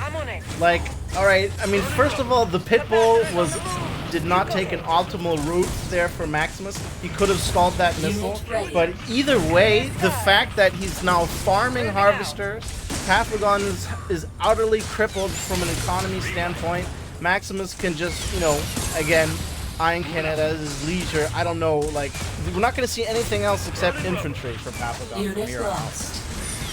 I think you're right. We see here the Orcas getting a few extra shots off against the Harvester, something they do very well. One of the best Harvester killing units in the game, and we're going to see him take him down another Harvester. So Maximus here is flush with cash. He's got over 300 Tiberium, which means that any Ion Cannon that he wants to pop down, he's going to be able to. That said, we are 2/3 into this missile here, so it may not be timely enough for him to have it available to him as we're coming into missile number 3. Maximus, though, he's got both pads. He just needs to stop that pitbull, and well, there it is. Maximus comfortably taking that third missile and making his way back into this series. Ouchies, yeah. The tough game. It's a classic Maximus move to go after the Harvester like that, and not. Yeah, he killed a lot of Harvs that game. Yeah, but like, but the first one was 20 HP, 20% HP Pitbull that he just let happen. He didn't defend it. He had the missile stalled with 3 units on his pad. And yes. And he didn't defend it. So that, you know, that's what happens then. Then Maximus had the economy to utterly cripple him. So that's unfortunate. I don't know why why he decided that wasn't going to be an issue. Oh well. Next game is going to be half and half. Just like we do so many tournaments that the jokes that occur to me, I realize I must have done them before. I was gonna make I was gonna make a coffee joke. Oh yeah, right. I've certainly done that one before. Oh well, let's go. Oh, probably. Yeah, let's jump into it. So here we are. The series is 2-1 for Paplagon. So again, we are at match point here. Paplagon manages to win this next game. That will be the series between these two players. So we'll take a look. But let's have a look at these decks. So Paplagon here looks like he's playing the same thing. So he's going to try and make his finish this off using that same deck. And, you know, it wasn't like he was really that far away from winning game number 3 there. So it doesn't surprise me that he's decided to play the same thing. We are on half and half, though, so kind of interesting. But that said, Maximus here playing what I believe to be his most played deck, which is, of course, the strong arm deck. But that said, he doesn't have jump jets. Usually he plays this with jump jets instead of missiles. Instead, he's decided to play with the missile version, which I think is a more consistent way to play it. So it doesn't surprise me that much. That said, though, here we are on half and half, and strong arm is quite good here. Harvester ready. Yep, and APC is tough to crack, and I think I'm gonna call it. I think Paplagon is gonna go double Harv APC span this time. The only real good thing Maximus has going for him here is the strong arm turret. That's certainly useful here on this map, but other than that, APC Pitbull will clean up his entire deck if he gets around to spamming APCs. So we'll have to see. Well, and that's what Maximus is weak to, is APC, because he doesn't have tank or Giga or something like that to really shut down the APC. And you'll see here, like the Orca, it does 2,000 damage per volley, and the APC is 3,300 hit points. So you do a little math, right? Like the APC actually still has quite a few hit points left over, even after taking an Orca volley. So that's the real problem, right? Like that's why tank is so good to have against APC. Yeah. But the thing is, Maximus goes after those Harvs. So if Paplagon doesn't get the money to make them, it might not work out for him. Yeah, so we see here Paplagon building his Orca to get down those Pitbulls and takes down the first one. But Maximus here, realizing how to contest them, does have a couple of Pitbulls in behind, which is really the best way to shut down Orca. And now we see a Talon coming out as well. That should seal the deal against it. So Paplagon here forced to go into his own Pitbull. That said, Maximus could respond with his own Orca, so we're probably going to see a bit of a stall going on here. But now we got the turret coming in from behind. It's going to get some damage against this Pitbull here, but the Pitbull will win, and all he needs to do is move it back up. So he's going to be able to do that, and that should be the missile. He's going to be able to get the block against the dog, so there it is. Pitbull is in position, and the turret can't shoot through that full hit point Pitbull, so the dog goes down, and oh, there it is. All right, Pitbull does get back onto the pad, but of course it was so low hit points that it wasn't going to survive for very long, so Paplagon takes that first missile. Yeah, I think I can see what the mistake was there. It was huge that Maximus went air, built Talon, and got nothing out of it. Like, he just pulled it back, got cold feet against that Pitbull, and then the Orca cleaned up one of Maximus's Pitbull, and then he had the advantage there. I think he should have suicided the Talon to get some chip damage off on that Orca, and then dance around a little bit with the Pitbulls, because with fancy dancing, you can kind of stun Pitbulls. Stun Orcas a little bit, and then get fire first, which then can be decisive in a trade. Unit ready. Right. Well, and that was a big problem because Paplagon's got a ton of value out of his own Orcas, and we see Maximus now coming out with his own. The turret there trying to get a block, but really doesn't have, it's not really blocking much of anything. And in fact, that was a bit of an expensive choice there, as Maximus here is really strapped for cash. This Orca here does clear up the APC, but the missiles coming from behind are going to be enough to clear it up, especially with that Pitbull. So here it is. I don't think Maximus can make his way back in. These Talons with their flimsy hit points are just going to go down so quickly, and an ion cannon just to seal the deal. Well, that's going to be it, folks. Here it is, Paplagon coming in with his third victory and the series. There we go. Yeah, that's why Orcas are just not... They do a lot of damage, but they're not good at cracking APCs. They take so much damage, even in that short time, while unloading on the APC, and then usually when they fly away, they take another hit from the remaining missile squad. So yeah, that APC just utterly crashes that deck, unfortunately. And the fact that he spent that money on the Talon without getting anything for it, just that sealed the deal there for him.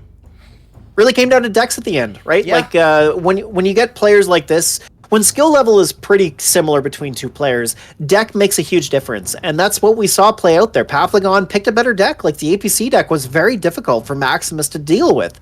And Paplagon, a very smart player, realized that. Maximus, I'm a little surprised he didn't play more Giga. Like, I think Giga on Center Rally as well as half and half would have been very good there.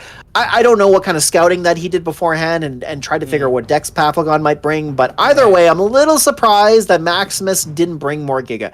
Having said that, though, I mean, Paplagon really just APC strong. He really made it work. So I think he was, or he allowed himself to be misled, perhaps, because the deck before, the game before on Center Rally, it was the same decks, and he crushed Paplagon there. So he thought, I can handle this. Did. But perhaps didn't turn out there. That's not how it turned out there. Yeah. So that means we're going into the series is right now, what is it, 2-3 for Wolfpack here. So it's getting pretty difficult, right, at this point. Or sorry, it's 3-3, I think. Yeah. So things are getting pretty interesting, right? Like the Dutchies have put up a really good fight. That loss, of course, to Paplagon, of course, is a big problem because that was one where Maximus really needed to win, I think. They took down Paplagon, makes it a lot easier for them, but here it's looking a bit more difficult. So that said, though, we are going to go into this last series and see who's going to win. Makes things pretty interesting overall. All right, let's jump right into it. We have Swez against Blockovich on Hot Zone. All right, here we go. Some more Hot Zone action for you folks.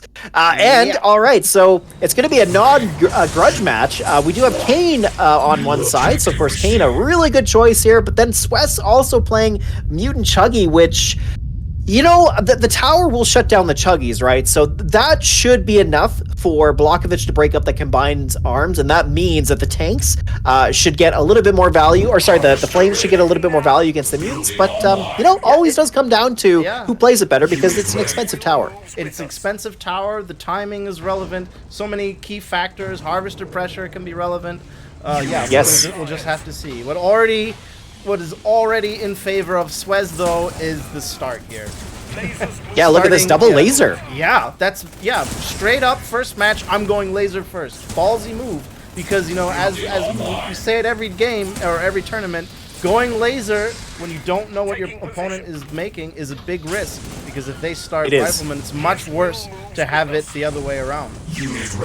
But what an advantage you gain from having that early tech advantage. As we see here, it's forced Blockovich into the first tech switch of Flames, which means Swez has control of the tech choice. So that means he's got this Chem Buggy here, which is going to be, of course, a very effective tool against these Flames. However, with time on his side, Blockovich does get a tank out in time.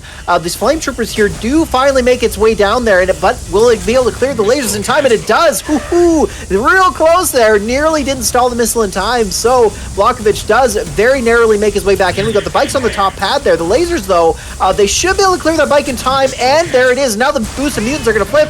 All right, Swez gets missile number 1. Oh, unfortunately misplayed there by Blockovich. He didn't have those flamers parked in place and you know, took all that damage from the lasers. He should have just... You need to combo this, right? You can't leave either one unprotected. Each unit protects the others for both players. And the fact that Swez just marched his Chuggy on around around the missile and got the lasers from behind, sorry, the flamers from behind like that, while the tank took all that damage, yeah, that just hurt too much. That's exactly what happened, right? Like, he built the tank, got the flamers there, and then he kept moving the flames out of position, so the lasers just kept getting lots of shots off here. And look at this, I mean, such a dominant game here from Swez. The mutants there just completely shut things down, and well, I mean, it was really that first missile that kind of put the dagger into the match there, and well, Swez takes a decisive first game. And that's another thing why I really hate the change to the economy, besides making tech completely unplayable. It's so unforgiving. Like, he messed up the first missile, and then, barely was able to come back there. If we would have had way more economy, you know, he would have been able to defend his harvester more properly. But it's just right.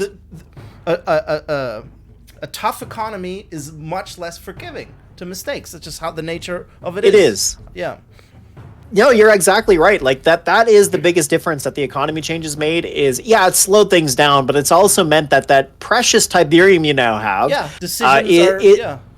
You got to stretch it even more, right? Like, that's why players who can protect their units very well, that's why they've done so well. I mean, that's been the same throughout all of Rivals history, but it means even more so now than ever. So, yeah, no, you're absolutely right about that. That is the whole reason they made PopCap, right? Is to prevent snowballing. Yes. But if you're so held back by the economy, then you don't need the PopCap. Maybe it's actually an idea to reduce, if you reduce the economy, to also reduce the PopCap. Because let's imagine if Blockovich would have been able to make 6 or 7 units all at once because he had no PopCap, right? Yeah. I mean, on the other hand, then you maybe snowball more with a player that has more money. That doesn't work, actually. Now that I think about it. Or have unit cooldowns or something like that, right? Yeah, something like that. Or, I don't know, but it definitely needs some rebalancings because of all of these, butterfly effects that the economy has had. Absolutely. Yeah, no, you're right. Yeah, it has a big impact, especially with the PopCap mechanics. So, no, absolutely.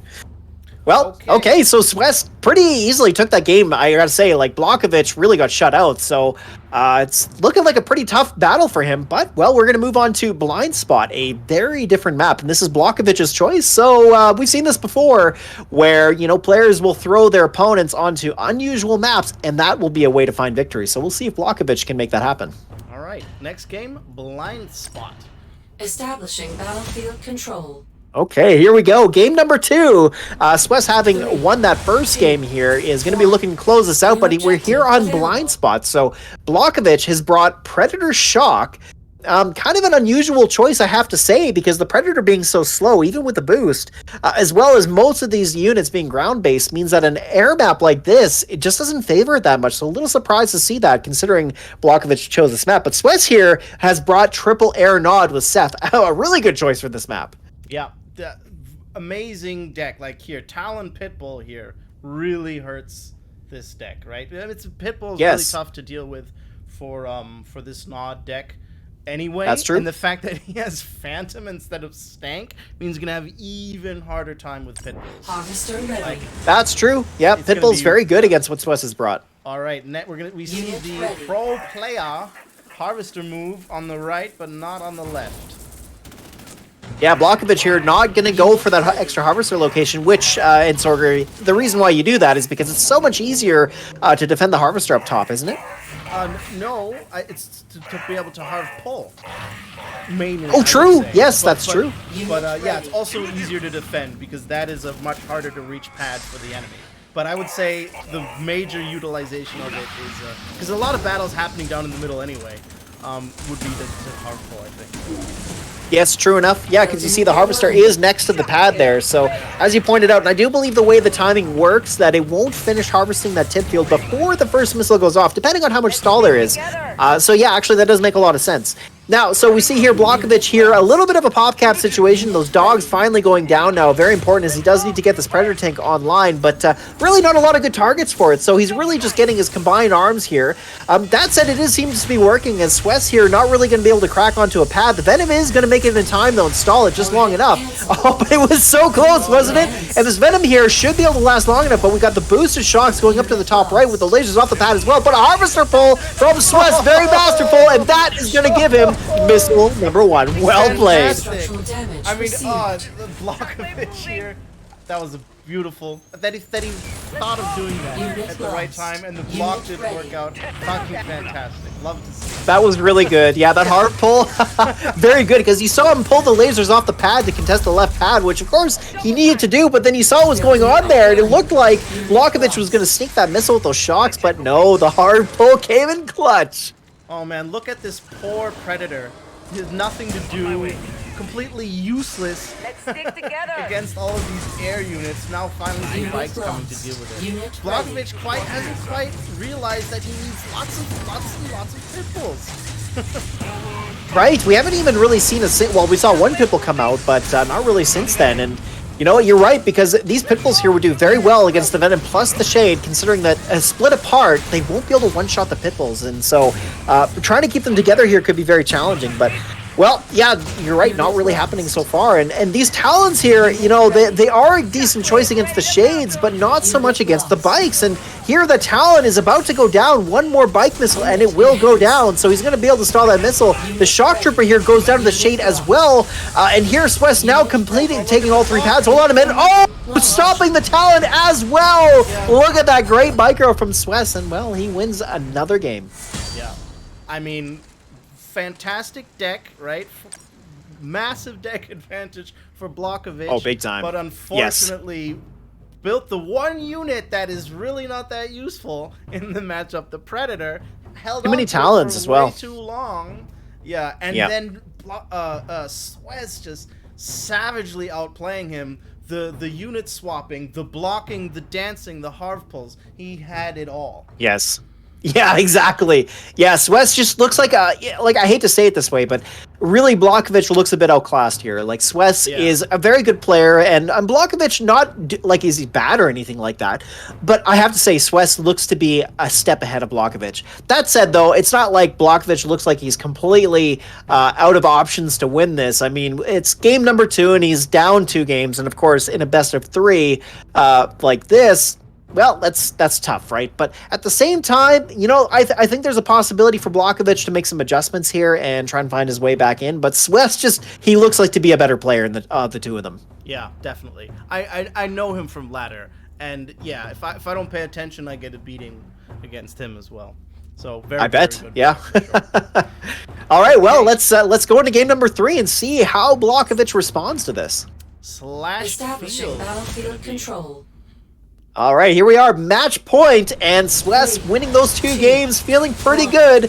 He's decided to bring Strong Arm GDI in. He's playing Suzaku APC, which a pretty good choice here on Slash Fields, as the turret has an excellent location on the right upper side of the middle pad. So pretty good choice here, but Blockovich has brought Kane, and Kane, I don't know, it's actually pretty good against the APC. Doesn't completely one-shot it, but comes pretty close to it.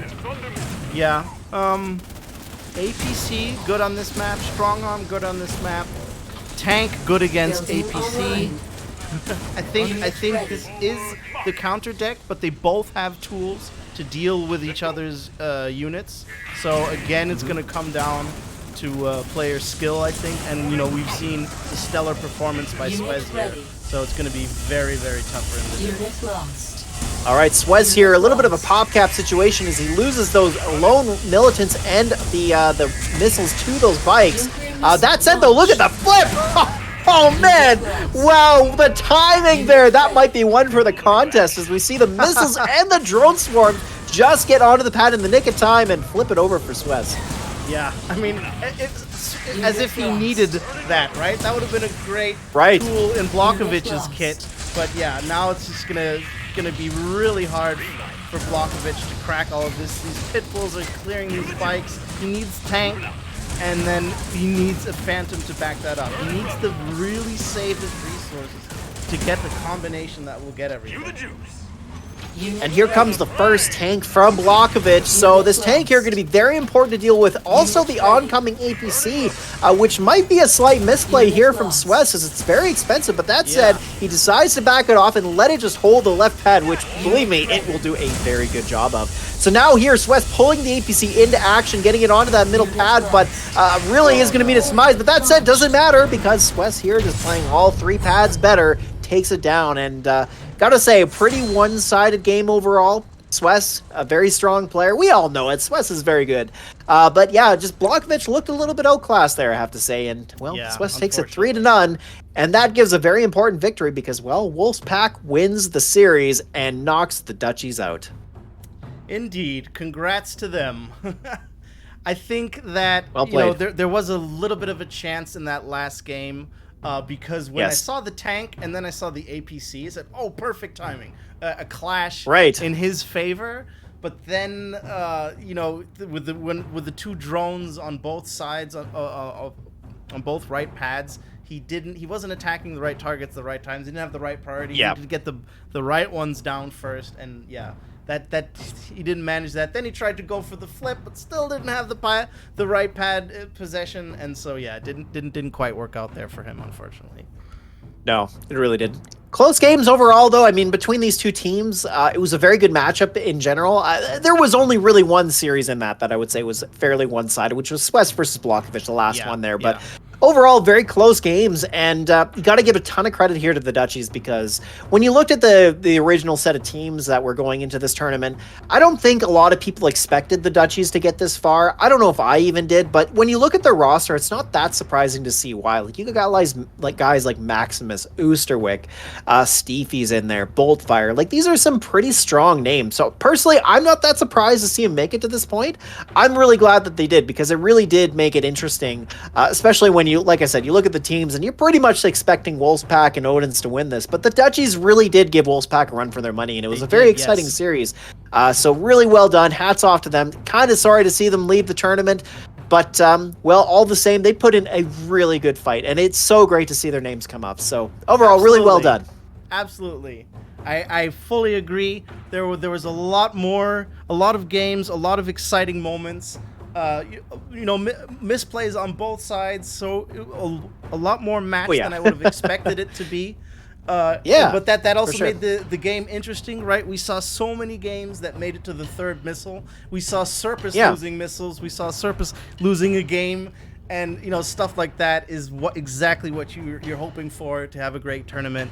And that's right. I think today was a good day. It was a lot of fun to cast with you again as usual, Jeffrey. Oh, thank you. That was a great time. Thank you very much for coming out. I'm glad we could make this happen.